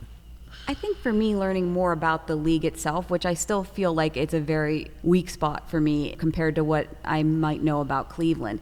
So I like learning more about the other teams and other things around the league, and I feel I learn more about Cleveland because of that, and I feel like it kind of feeds off each other in a sense. And I think that there's still tons and tons and tons left to learn, and hopefully some of it makes me rethink something I've already maybe had an opinion about or already talked about, and I say, I just saw this and I read about this, and so it made me revisit Cleveland to see if this happened here. There's things like that all the time, I think. Mm-hmm. The Negro Leagues today definitely have a higher profile than they did 10 or 20 years ago, at least in the minds of the casual baseball fan, but not to mention the official Major League Baseball recognition. Is this more or less where you hoped your lifetime of research and advocacy would take things, or are there ways that you might be still dissatisfied with the way things are today? I never thought Major League Baseball would recognize the Negro Leagues, in all honesty. I did it because I wanted to know if these stories that I heard were true. I wanted to know if Josh Gibson and Satchel Paige and Coop Hopper Bell and Bullet Joe Rogan and Turkey Stearns and Mule Soto were as great as they appeared to be in the newspapers. And that's why I went out and researched and gathered statistics to prove their worthiness. I never felt like I needed anybody to qualify what I was doing. Mm-hmm. I did it because for the love of the game. Mm-hmm. I'm thankful for it, but I never needed anybody's approval to do what I do. If you could write a Negro League book about any player or team without having to worry about whether or not anyone would buy it, what player, what team, what subject of Negro League studies needs to be explored? I put more work into Sam Jethro. I mean, I've done some smaller size biographies on him, but he's someone that I just find endlessly fascinating, because even when he went to the major leagues and he's playing for the Boston Braves, I mean, he's having these troubles in the field, and you find out his vision was a problem and he needed glasses, and that's why he's dropping, routine fly balls and making errors. And it's just endlessly fascinating to me that I always think too, this is a weird one, but like when Satchel Paige talks at one point about his dead arm, and I'd love to know, like, medically what was going on there, that he called it a dead arm. Mm-hmm. Did he have, was it like something that would have required Tommy John today? Was it, something with his shoulder? Was it something that was relatively minor? It's just fascinating that now you can have the medical report to go with whatever the player was saying. Mm-hmm. But I'm always curious about that too. Yeah. Yeah, for me, I would like to see more books written about the owners. Yeah. More financial records that tell the story, or why they were successful or why they failed. And in particular, I'd like to see a book on Ed Bolden or Gus Greenlee. The Martin brothers, they need more recognition. That's a whole series of books about the Martin brothers, because they were ran out of Memphis. One of them was J.B. Martin by Crump, a political powerhouse. So that deserves a book in itself. I'd like to learn more about the owners, because I was never able to interview them because of age difference.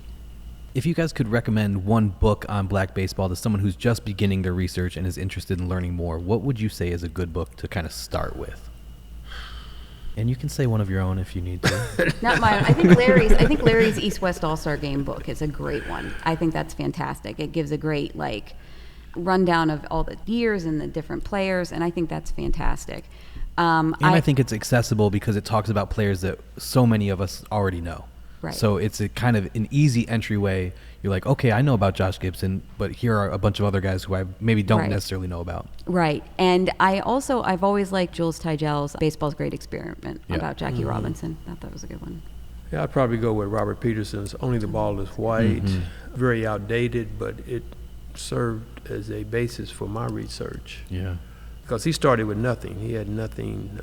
At the back of that book, he has a register of every ball player he could find, and many of them are missing first names. I'm like, I got my work cut out for me. Yep. And it was a lot of fun trying to find out their first names. And how rewarding is it when you do find out somebody's first name or find a statistic that's never been addressed anywhere? Oh, I jump for joy. Sometimes tears roll down my eyes that I finally found what I've been looking for many years. Yeah.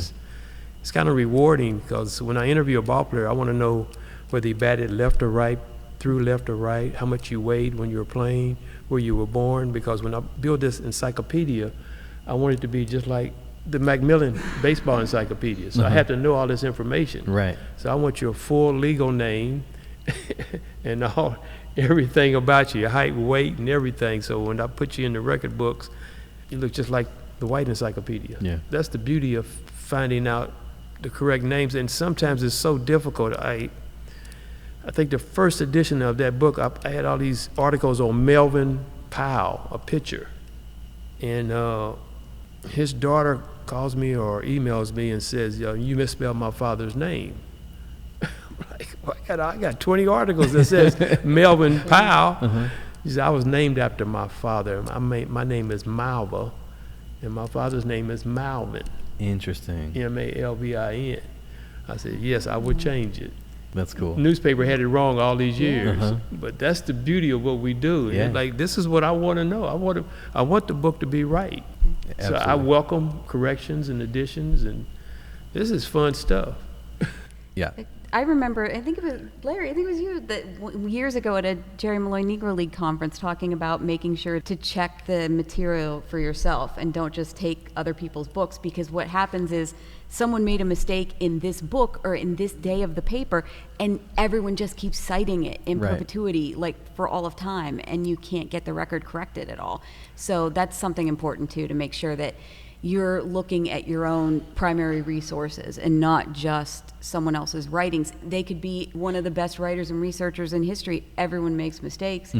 I think that that's important too, to make sure that you're being careful about where is this fact coming from, what resource, and am I sure this is a reliable resource where I'm getting this from? Yeah, Stephanie makes a good point. I interviewed this ball player by the name of Ross Davis.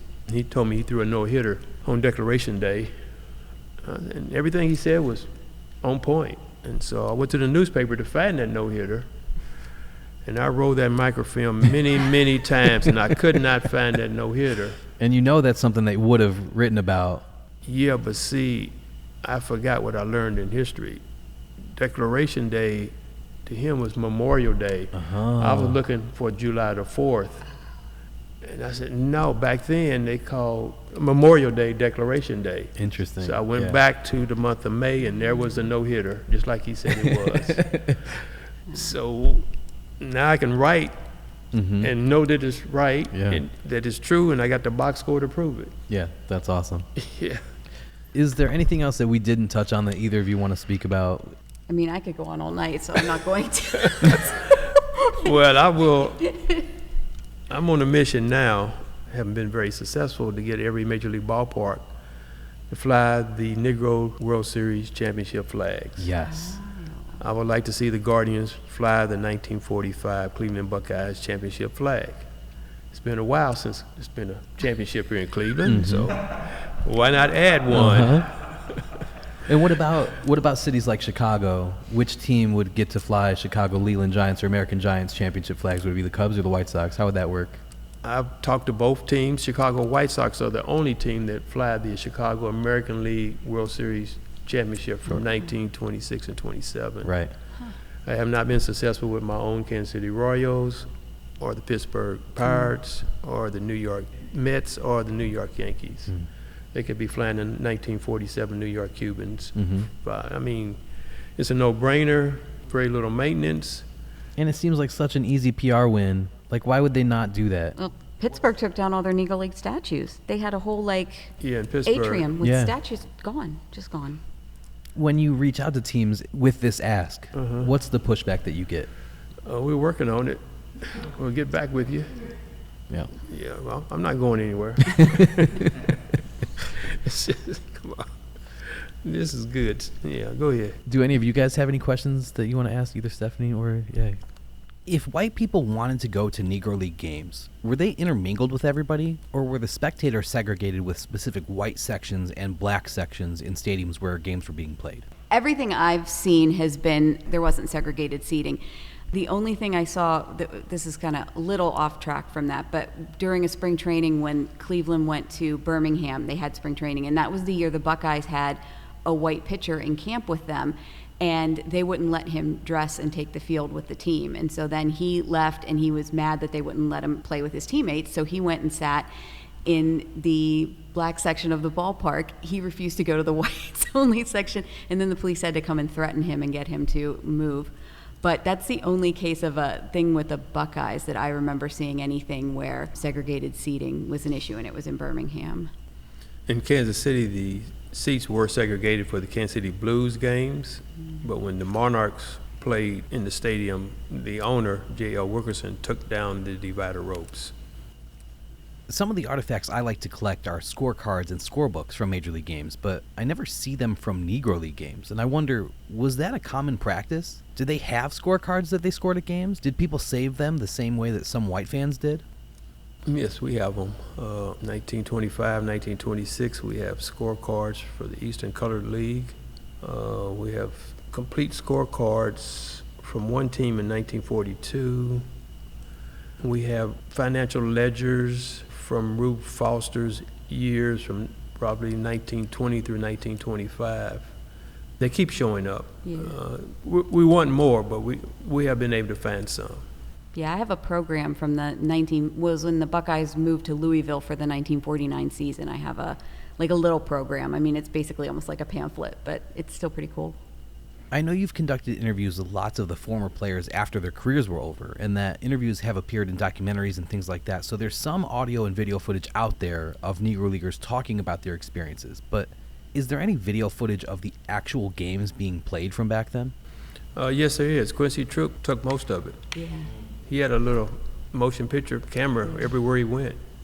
And that's been used in every documentary by Ken Burns and Sam Pollard and all the other executive producers. It comes from the Quincy Troop archives. Yeah. When the teams would travel, were they all taking buses and cars, or were they allowed to take trains? And if they did take trains, were those train cars segregated?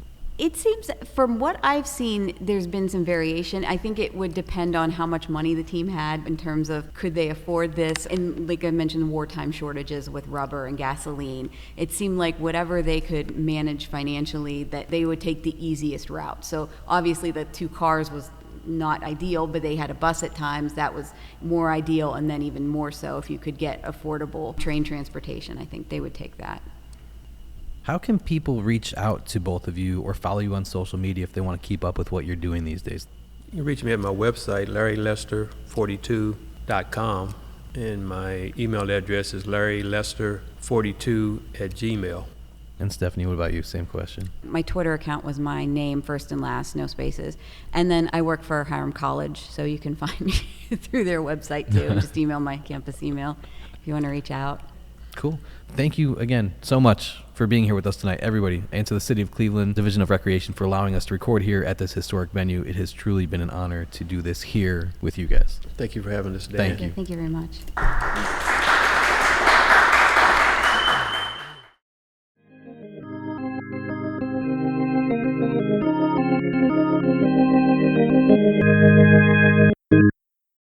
If you think this episode has been worth even $1, please click the donate button in the upper right corner of our website, shoelesspodcast.com.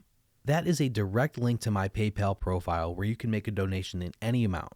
If you don't have PayPal and want to send a donation through Venmo, Zelle, Cash App, or any other platform, shoot me an email at shoelesspodcast@gmail.com and I'll send you directions for whichever method you prefer. No amount is too small. It all adds up to allow us to keep creating this content for you year after year.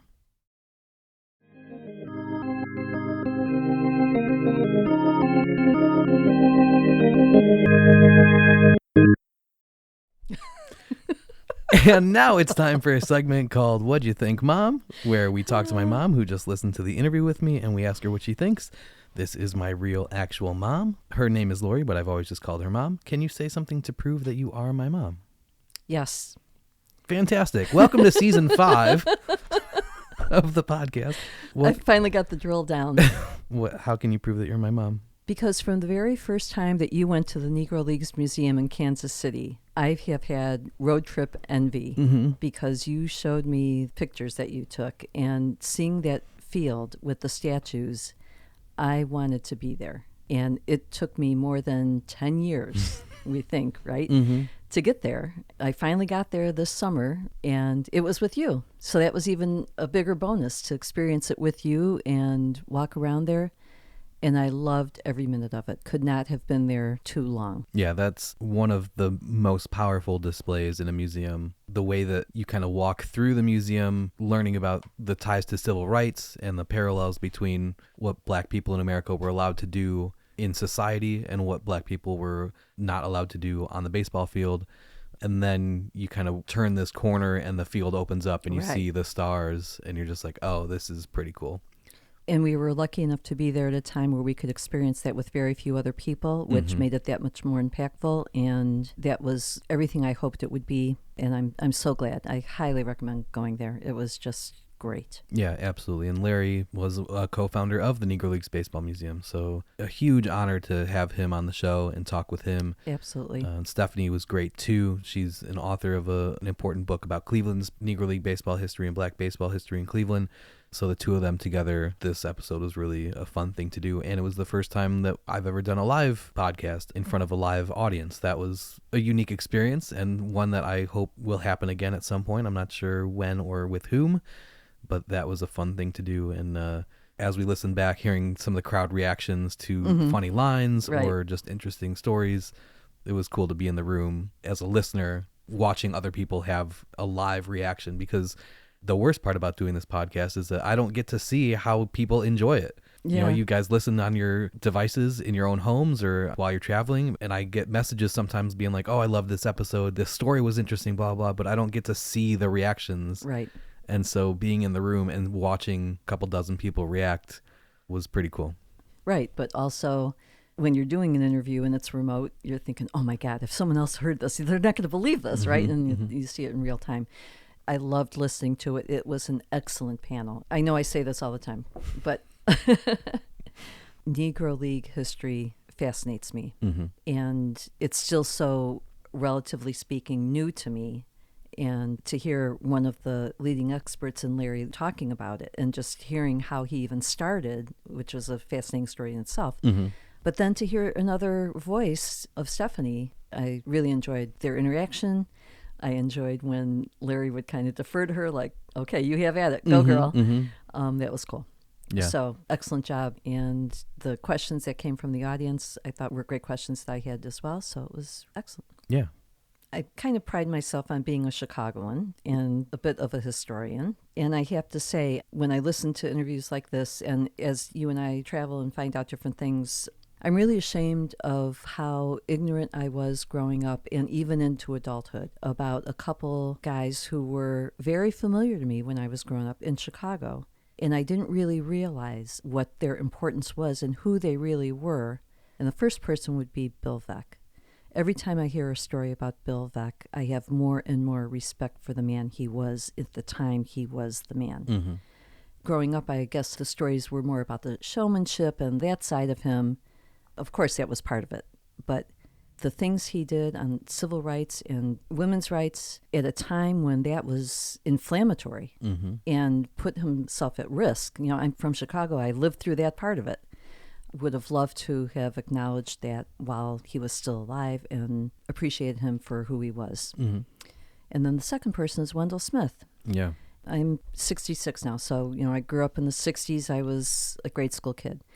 My memory is that he was on the WGN News and Sports on Channel 9.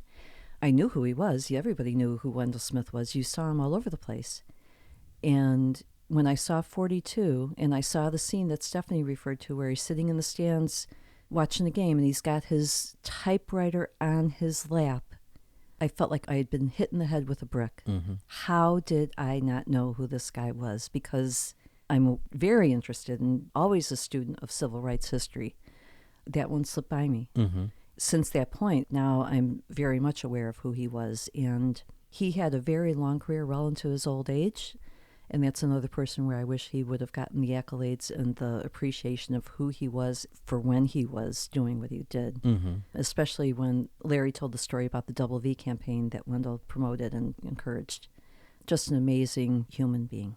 Yeah, I think that's kind of the through line with a lot of these players and executives and Right. people that we talk about when it comes to the Negro Leagues is they all have incredibly interesting stories. And they all went through similar things, but everybody had their unique experiences. And the fact that a lot of their names would have been forgotten if it hadn't been for Larry Lester. Like, he downplays his importance in this interview and is very humble about the work that he's done, but he is one of the most significant people in Negro Leagues history when it comes to rediscovering what the Negro Leagues were and popularizing it for the masses. If it weren't for Larry's research and the way that he fought for the players' rights late in their lives, you know, when I asked Larry what the biggest hurdle was when it came to getting the retired Negro League players their pensions and back pay from the royalties programs, Larry said there was no hurdle. Well, of course, Right. there were hurdles. But I think that just goes to show you what Larry's mindset was and his insistence on fairness and inclusion. Like, how could Major League Baseball possibly argue against this? It's just the right thing to do. Right. But if we know anything about Major League Baseball over the past 160 years, it's that they don't always do the right thing, and oftentimes they actively do the wrong thing. So it's not just as easy as going up to them and being like, this is the right thing to do, you need to do it, and then they do it. Absolutely correct on that. But the way that Larry approached it, it seems like he didn't really give them a choice. It was just, this is the way things are, and this is what you're going to do to make it right. And I don't know if somebody else other than Larry Lester could have forced their hand the way that he has. And kind of the same thing, I don't think he needed to be as demanding or aggressive with the Hall of Fame, but like we talked about in the interview, he's the reason why 17 guys got inducted and why we have plaques of multiple people who, when Turkey Stern's name came up during the interview, your first thing was, I immediately got a picture in my head of his Hall of Fame plaque. Right. That's something that wouldn't have been the case without Larry Lester. So he's a huge, important figure in the Negro Leagues. I felt the same way. That was one of the notes I had written to talk about. He is what every historian or wannabe historian aspires to. Mm-hmm. How do you start out being a historian? You want to know people's stories. You're interested in the human element of it. First of all, he's living in a hot spot of amazing human interest stories. So he just goes and rings doorbells and knocks on doors and let's talk. But listens and documents, and here's an artifact, here are photos, here are movies. Mm-hmm. And now that is a record. So all these things that he collects, the oral stories and everything, that becomes the basis of a whole new generation's research to fine-tune that. But he's the guy who initiated all that. His own curiosity as a young person and his own passion to follow the story, plus who he had to have been, where the men were willing to open up to him and share because they saw him for who he was. And I think a big part of it is that he looked like them too. Mm-hmm. You know, if he were a young white boy doing the same thing, I'm not sure he gets the same answers. Right. And I kind of have seen that when I've interviewed former Negro League players and I asked them in a more eloquent way, how bad was the racism that you faced? They have all been like, oh, it really wasn't that bad. Right. And it's like, okay, I don't know if they're downplaying it because they don't want me to feel guilty because I'm a white guy, you know, like, or if they don't want to come across as an old, angry black person. And so they're saying, oh, we dealt with it. It wasn't a big deal. But you know that it was. Right. We have all of these Right. accounts. What they went through is awful. And not saying that their lives were awful. They made the best of it. And there are tons of accounts of Negro League players being hilarious and just like joking and singing on the team buses. Right. So we know that they did still have fun and enjoy their time together. But there were instances where things weren't great. And there's this constant bar held over your head. Mm-hmm. There's this constant... The systemic racism that Larry brought up very early on. Right. Yeah. So that's the underlying theme of life. Right. No matter how much you joke around or however you, quote unquote, make the best of it. Mm-hmm. There's that underlying theme throughout. Well, that's the premise of this discussion, Exactly. is that the Negro Leagues needed to exist because of that. Right. Here we are. Right. Here we are. Again, I think the fact that Larry was a young, interested black boy instead Right. of a young, interested white boy, he got information out of these guys and their artifacts. You know, they felt willing, like, okay, here's somebody who looks like me, who's interested in this history and is going to want to preserve it and tell it. They feel more comfortable being like, okay, I'm going to share it with you. Right. And so we're all for the better because of that. Right. Literally and figuratively opening up the door. Mm-hmm. You know, I said now every time I hear Bill Veck's name and there's a story attached to it, I have more and more respect for him. The inverse of that is Kennesaw Mountain Landis. Mm-hmm. Yeah, Stephanie had some interesting insights when it came to the so-called gentleman's agreement and the way the teams kind of adhered to that with a wink and a nudge, in some cases into the late 1950s. When I asked, it was really Cap Anson who started the color line, but that was in the 1880s. Well, who was the one upholding it into the 1920s, 30s, 40s? It was Kennesaw Mountain Landis. Right. Every story about him makes me despise him even more for the small, despicable man he was. Mm-hmm. Same thing with Bill Veck being not just an advocate of civil rights, but of women's rights. Kennesaw Mountain Landis was the opposite of that, where he didn't just keep black people out of baseball, he kept women out of baseball and voided the contracts of players like Jackie Mitchell, who struck out Babe Ruth and Lou Gehrig in a game in Chattanooga and then signed a minor league deal. And Kennesaw Mountain Landis was like, nope, we can't have that. So any contract for a woman is void and women can't play in baseball. And just the timing of this interview worked out that the day of this interview, it was announced that Jen Powell was going to be the first female umpire in Major League Baseball history. That would have happened decades earlier also if it hadn't been for Kennesaw Mountain Landis saying that women couldn't participate in baseball in any capacity. Like, he just didn't want anybody who didn't look like him involved in the sport. Right. It's a family show, so I'm not going to say any more about Kennesaw Mountain Landis, but if you ever see me privately, I'll be happy to share some colorful language. Mm-hmm. While we were on our road trip, we visited the Negro Leagues Museum. We also saw some other sites around there in Kansas City. And to hear Larry talk about where he lived at 18th and Vine, we were right there. Mm-hmm. When he was talking about the impact of dollars that baseball generated in the black communities, I immediately thought of where we were and where the museum is and the street it's on. And that area is rejuvenated even today. It's great to see it make a recovery. It's fantastic. But the point of being in the space and understanding what was happening and seeing it with your own eyes, just see what a robust community it would have been at the time and what it is again now. And I love that the museum has different factions to it. There's, of course, the baseball part of it, but there's also jazz right there. And it encapsulates the importance of different parts of culture. Larry mentioned that teams would have an advanced scout to go to those cities before their team arrived and make sure that the team would have a place to stay, they would have a place to eat, and that they'd have places to fill up their vehicles along the route, because sometimes they were traveling through places that they were not welcome. And that's something that we've talked about in previous episodes with Phil Dixon or Sam Allen. But it's just interesting to hear that as difficult as it is to be a professional athlete, now you add on this whole other layer of things that you need to worry about. The mental aspect of playing a sport or traveling a lot, like being away from your family. You can't have a wife necessarily who's happy all the time because you're gone half the year. Like, all of these things that are weighing down on you when you don't have to deal with the racism and don't have to worry about, oh, my life might be in danger on this trip. Right. And that's what I'm saying. No matter how happy you are in moments, there's that undercurrent there. And it is pretty stark because it could be fatal. Mm-hmm. That's a harsh reality, and that people came out of that humane and humble and appreciative is just further testament to who they were.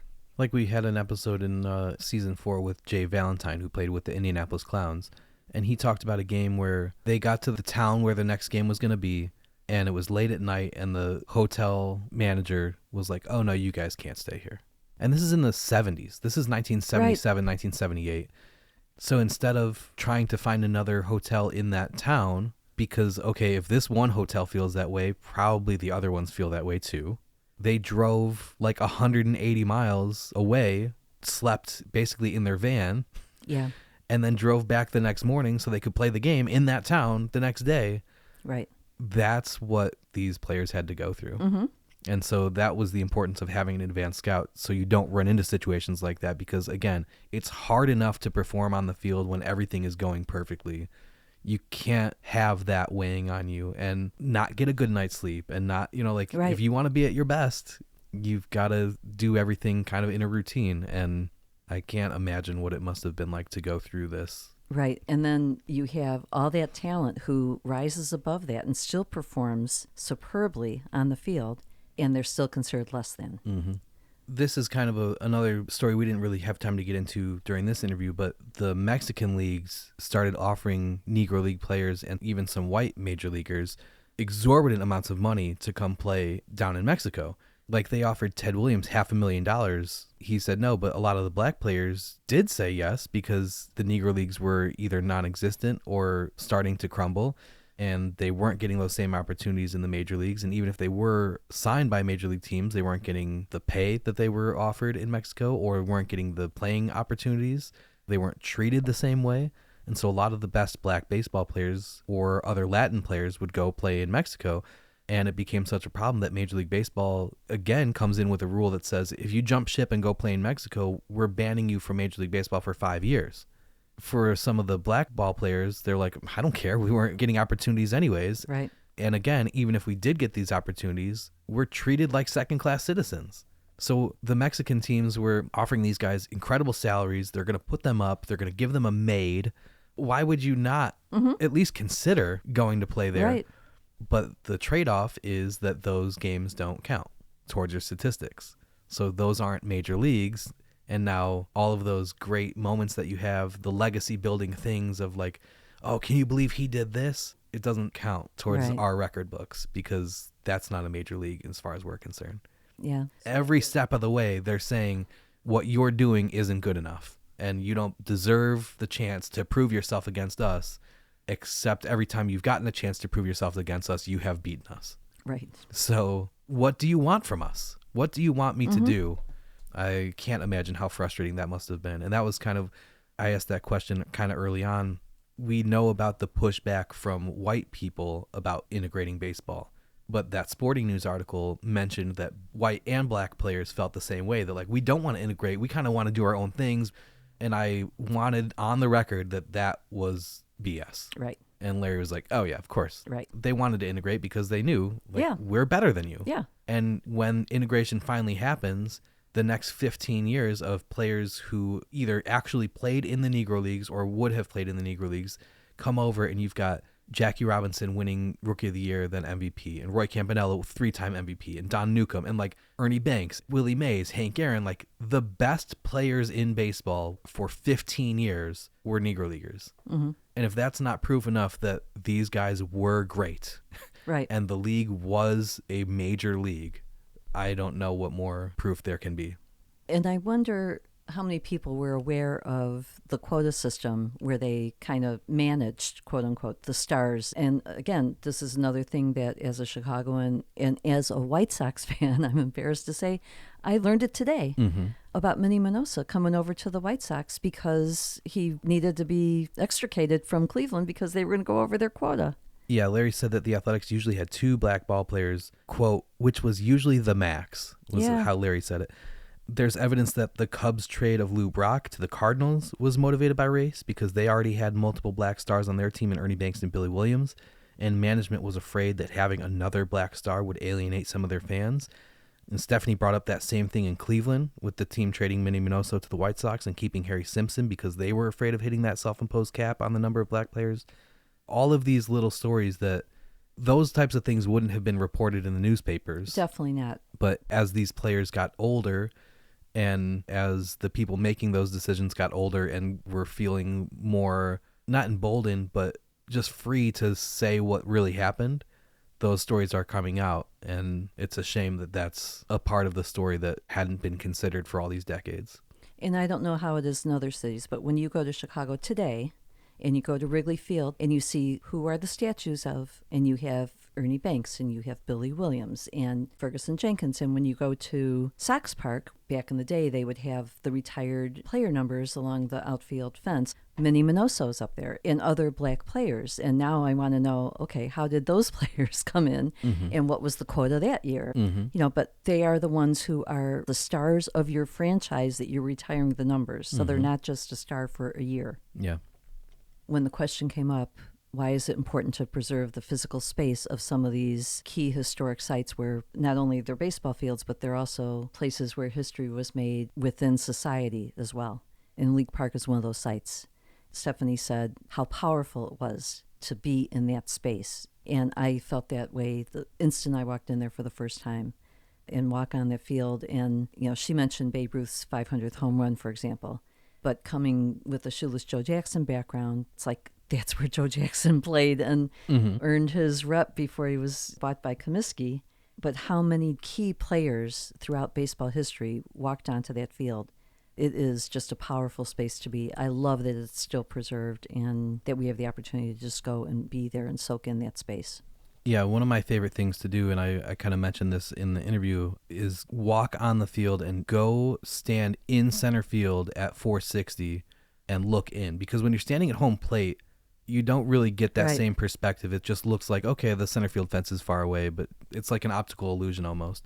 But when you go stand 460 feet away, home plate to second base is 127 feet and some change.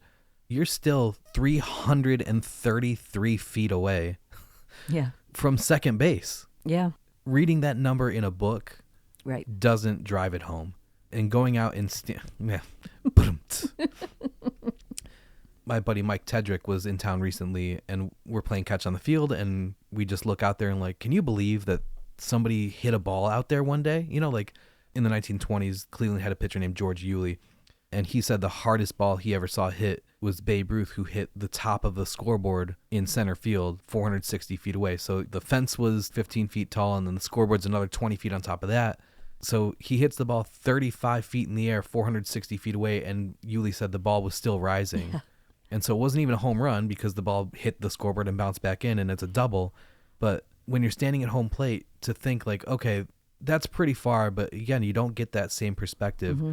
So we walked to center field and looked back in, and he's like, oh my gosh, like this is crazy how far this is.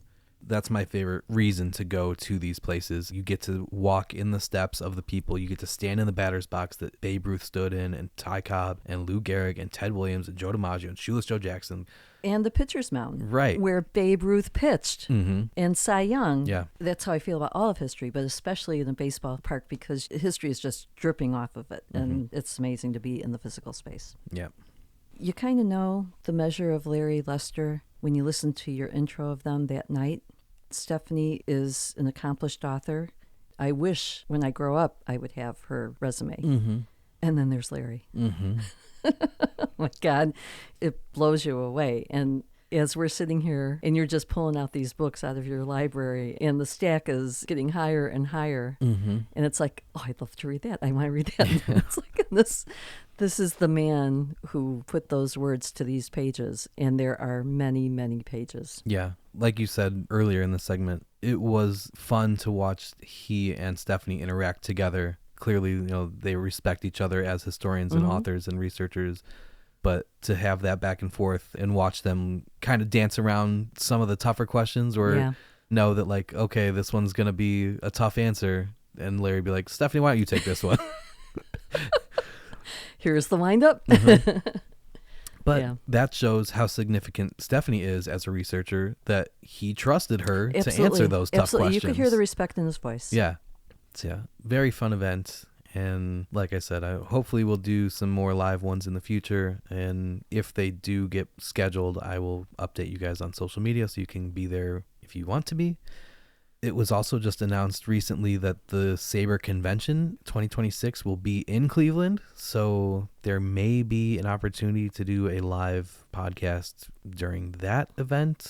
So if you're going to be in Cleveland Wednesday, July 29th through Sunday, August 2nd for the 54th Sabre Convention, maybe we'll make something happen that weekend. That would be excellent. I'm excited about Sabre being in Cleveland. That will be a lot of fun. It'll be a much shorter trip for us for sure. Yes, it will. There's that. We kind of brought this up during the episode, but Larry Lester lived close to a lot of the ball players or their families growing up and was able to just go to their houses and talk to them about their lives and careers. And now between he and Phil Dixon, who was our guest on episode 4 of season 1 of the podcast, we've now talked to the 2 most prolific Negro Leagues interviewers. Both Phil and Larry have conducted hundreds of interviews totaling thousands of hours of audio, many times speaking to people who have otherwise never been interviewed before. Those archives are just absolutely invaluable when it comes to telling the story of baseball's history. So my question to you would be, if you could have any neighbors that you would like to go interview, who would be your top 5 people that you want on your block? Michael Jordan, Jeffrey Jordan, Marcus Jordan, Jasmine Jordan. Yeah. Probably you, Mom. Okay, so season 5 officially underway. Is there anything that you want to have happen in season 5? I don't know, like what? Is there anybody that you want to learn about, like a particular player? Not necessarily that I would be able to do a full episode on them, but if I can work them into an episode, I will.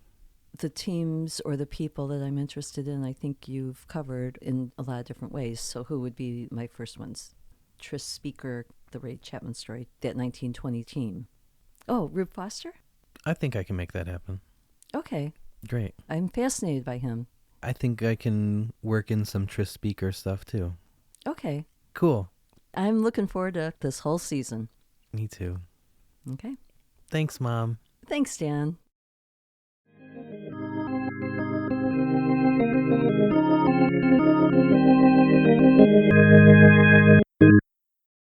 Okay, so that's it. In the introduction of this episode, I mentioned how there are a handful of ways for you to follow the podcast online. In addition to liking, subscribing, and giving My Baseball History a 5-star rating on your favorite podcast app, please make sure you're also following us on Facebook, Blue Sky, Twitter, and Instagram, where we are at Shoeless Podcast on each platform. By following us there, you'll get some bonus content throughout the month, including daily posts detailing an important event which happened on this date in baseball history. You'll also be able to interact with us to let us know what you think of the show. If you're a fan of some more long-form posts, you can sign up for Clearing the Bases, our email newsletter, by heading to shoelesspodcast.substack.com. We publish 2 newsletters a month, which allow us to talk about lots of things we don't normally talk about on the show. I use that space to talk about the podcast, of course, but I also use it to write about baseball road trips I go on, to publish research I do, and to speak on current events in baseball, all of which are things I don't really do in episodes of My Baseball History. We'll also have giveaway contests that are exclusively for our newsletter subscribers, giving you even more chances to win some cool stuff. Look for a new issue to be published on the 2nd Friday and the 4th Friday of every month. If you have questions about the podcast or research you'd like to contribute to a future newsletter, submit something through the contact form on our website or email us at shoelesspodcast@gmail.com. Before the interview with Larry and Stephanie, I mentioned a trivia question you can answer to win something. Here's how you can do that. First, make sure you're following us on Twitter or Blue Sky at Shoeless Podcast. Then, find the pinned post at the top of our profile with the link to the Larry Lester and Stephanie Liscio episode, which asks this episode's trivia question. The answer to the trivia question was somewhere in the episode you just finished listening to. Quote that post along with your answer, and you'll automatically be entered. We'll pick one person who answered correctly, and they'll win a copy of the book I mentioned in the introduction called The Negro Leagues book, which was edited by Larry Lester and Dick Clark. The Society for American Baseball Research calls it, quote, the most complete collection of information on baseball's Negro Leagues ever published. And the Diamond Angle calls it, quote, the standard reference for all who wish to learn more about and do research on the Negro Leagues, end quote. We'll announce the winner before the next episode of the podcast goes live. You don't have to be the first person to answer, you just have to answer correctly, but make sure you're actually following us on your preferred social media platform or your entry won't be counted. We also do a separate giveaway related to every episode through our email newsletter, and the winner of that contest gets a different prize. So make sure you're signed up for Clearing the Bases, and you'll have a chance to win something else this month too. During the episode, we mentioned the idea that Babe Ruth was passed over for Major League managerial jobs because he was secretly being blackballed at the direction of Commissioner Kennesaw Mountain Landis. As early as 1932, Babe's name was linked to a job with the Red Sox, the team with which he began his career. At that point, Babe was still a significant player on the Yankees, and he told people he wasn't quite ready to manage a club.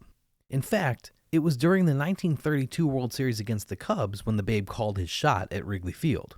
But in September of 1933, Bucky Harris resigned as the manager of the Detroit Tigers, and although Babe was still under contract as a player for the Yankees, speculation immediately ran rampant that he would become the player-manager of the Tigers for the following season.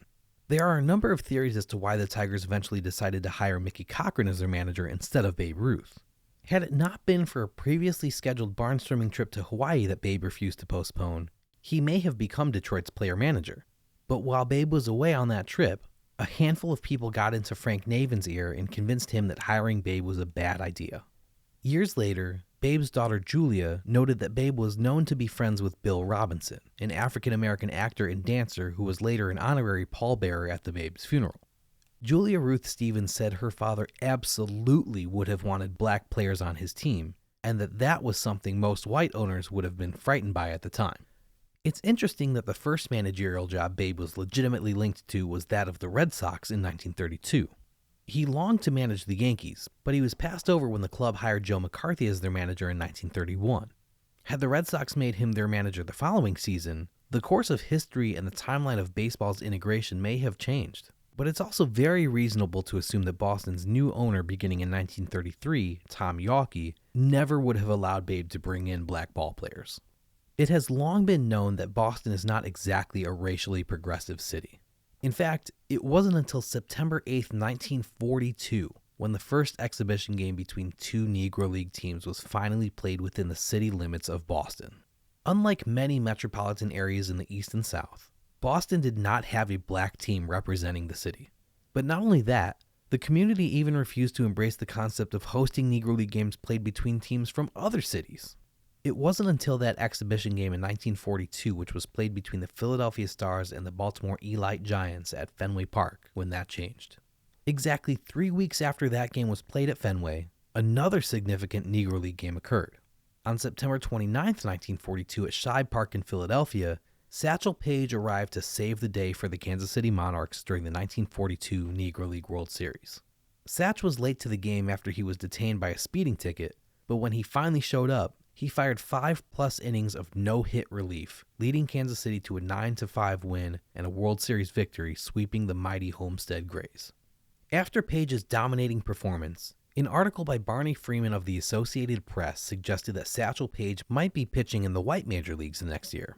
Quote, "Since Judge Landis announced last summer that there was no unwritten law to bar Negro players from the major leagues, the Pittsburgh Pirates and Cleveland Indians have indicated that they will give Negroes a tryout next season. The management of other major league teams, including those of the Red Sox and Braves, have not yet indicated what their intentions are. Page, who has been a star for longer than most men can remember, is probably nearing his 40s, but maybe life is only beginning for the hurler." End quote.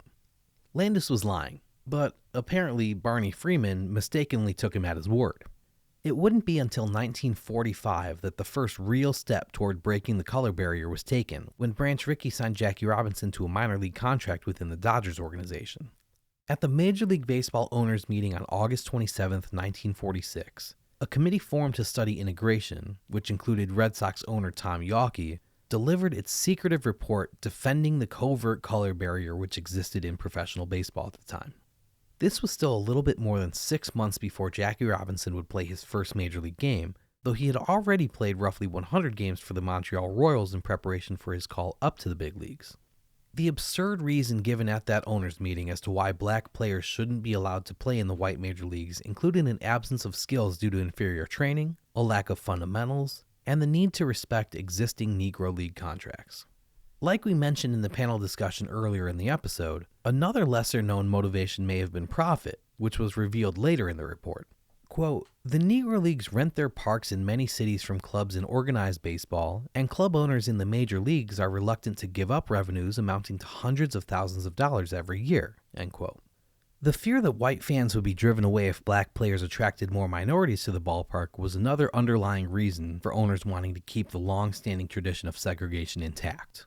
With Tom Yawkey steering the ship, it's no surprise that the Red Sox became the last major league club to integrate. despite the wealth of talent available to sign.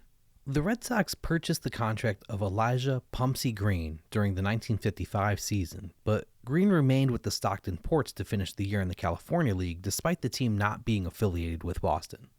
Green played the 1956 season with the Albany Senators, who actually were a Red Sox affiliate. He spent the 1957 season with the Oklahoma City Indians and the San Francisco Seals, and then played the 1958 season with the Minneapolis Millers. In 1959, Green was invited to the Red Sox Major League Spring Training Camp. Despite playing well and receiving lots of media attention, he was sent back to Minneapolis. However, after hitting .320 through 98 games, he was promoted to the Major League Club where he made his debut on July 21, 1959. Pumpsy Green made his Major League debut more than 12 years after Jackie Robinson made his with the Brooklyn Dodgers. The Red Sox didn't play their first black player until 2.5 years after Jackie Robinson had retired. But a week after Pumpsy Green broke the Red Sox color barrier as a pinch runner and infielder, Earl Wilson became the team's first black pitcher. On June 26, 1962 at Fenway Park, Wilson no-hit the Los Angeles Angels and helped his own cause by hitting a home run to win the game 2-0. With that performance, Wilson became the first black pitcher to throw a no-hitter in the American League. Not surprisingly, things didn't work out in Boston for Wilson. In the middle of the 1966 season, he was traded to Detroit, where he would thrive. He led the American League in wins in 1967 and started the second most games for the Tigers in 1968, leading them to a World Series win over the St. Louis Cardinals. The only pitcher who started more games for Detroit in 1968 than Wilson was Denny McLain, who won the Cy Young and the MVP award that season. Jackie Robinson called Tom Yawkey of the Red Sox, quote, one of the most bigoted guys in baseball, end quote. As Larry noted in the interview, for decades, the Red Sox inability to win a World Series was explained away by the curse of the Bambino. But in reality, it was the team's inaction when it came to integration which cost them dearly on the field. So many black stars entered the game in this period, and the Red Sox passed on all of them. It was the taint of their own delay to integrate which still haunted them decades after, not the ghost of Babe Ruth. Don't forget, it's a huge help when you rate and review My Baseball History wherever you listen to the podcast.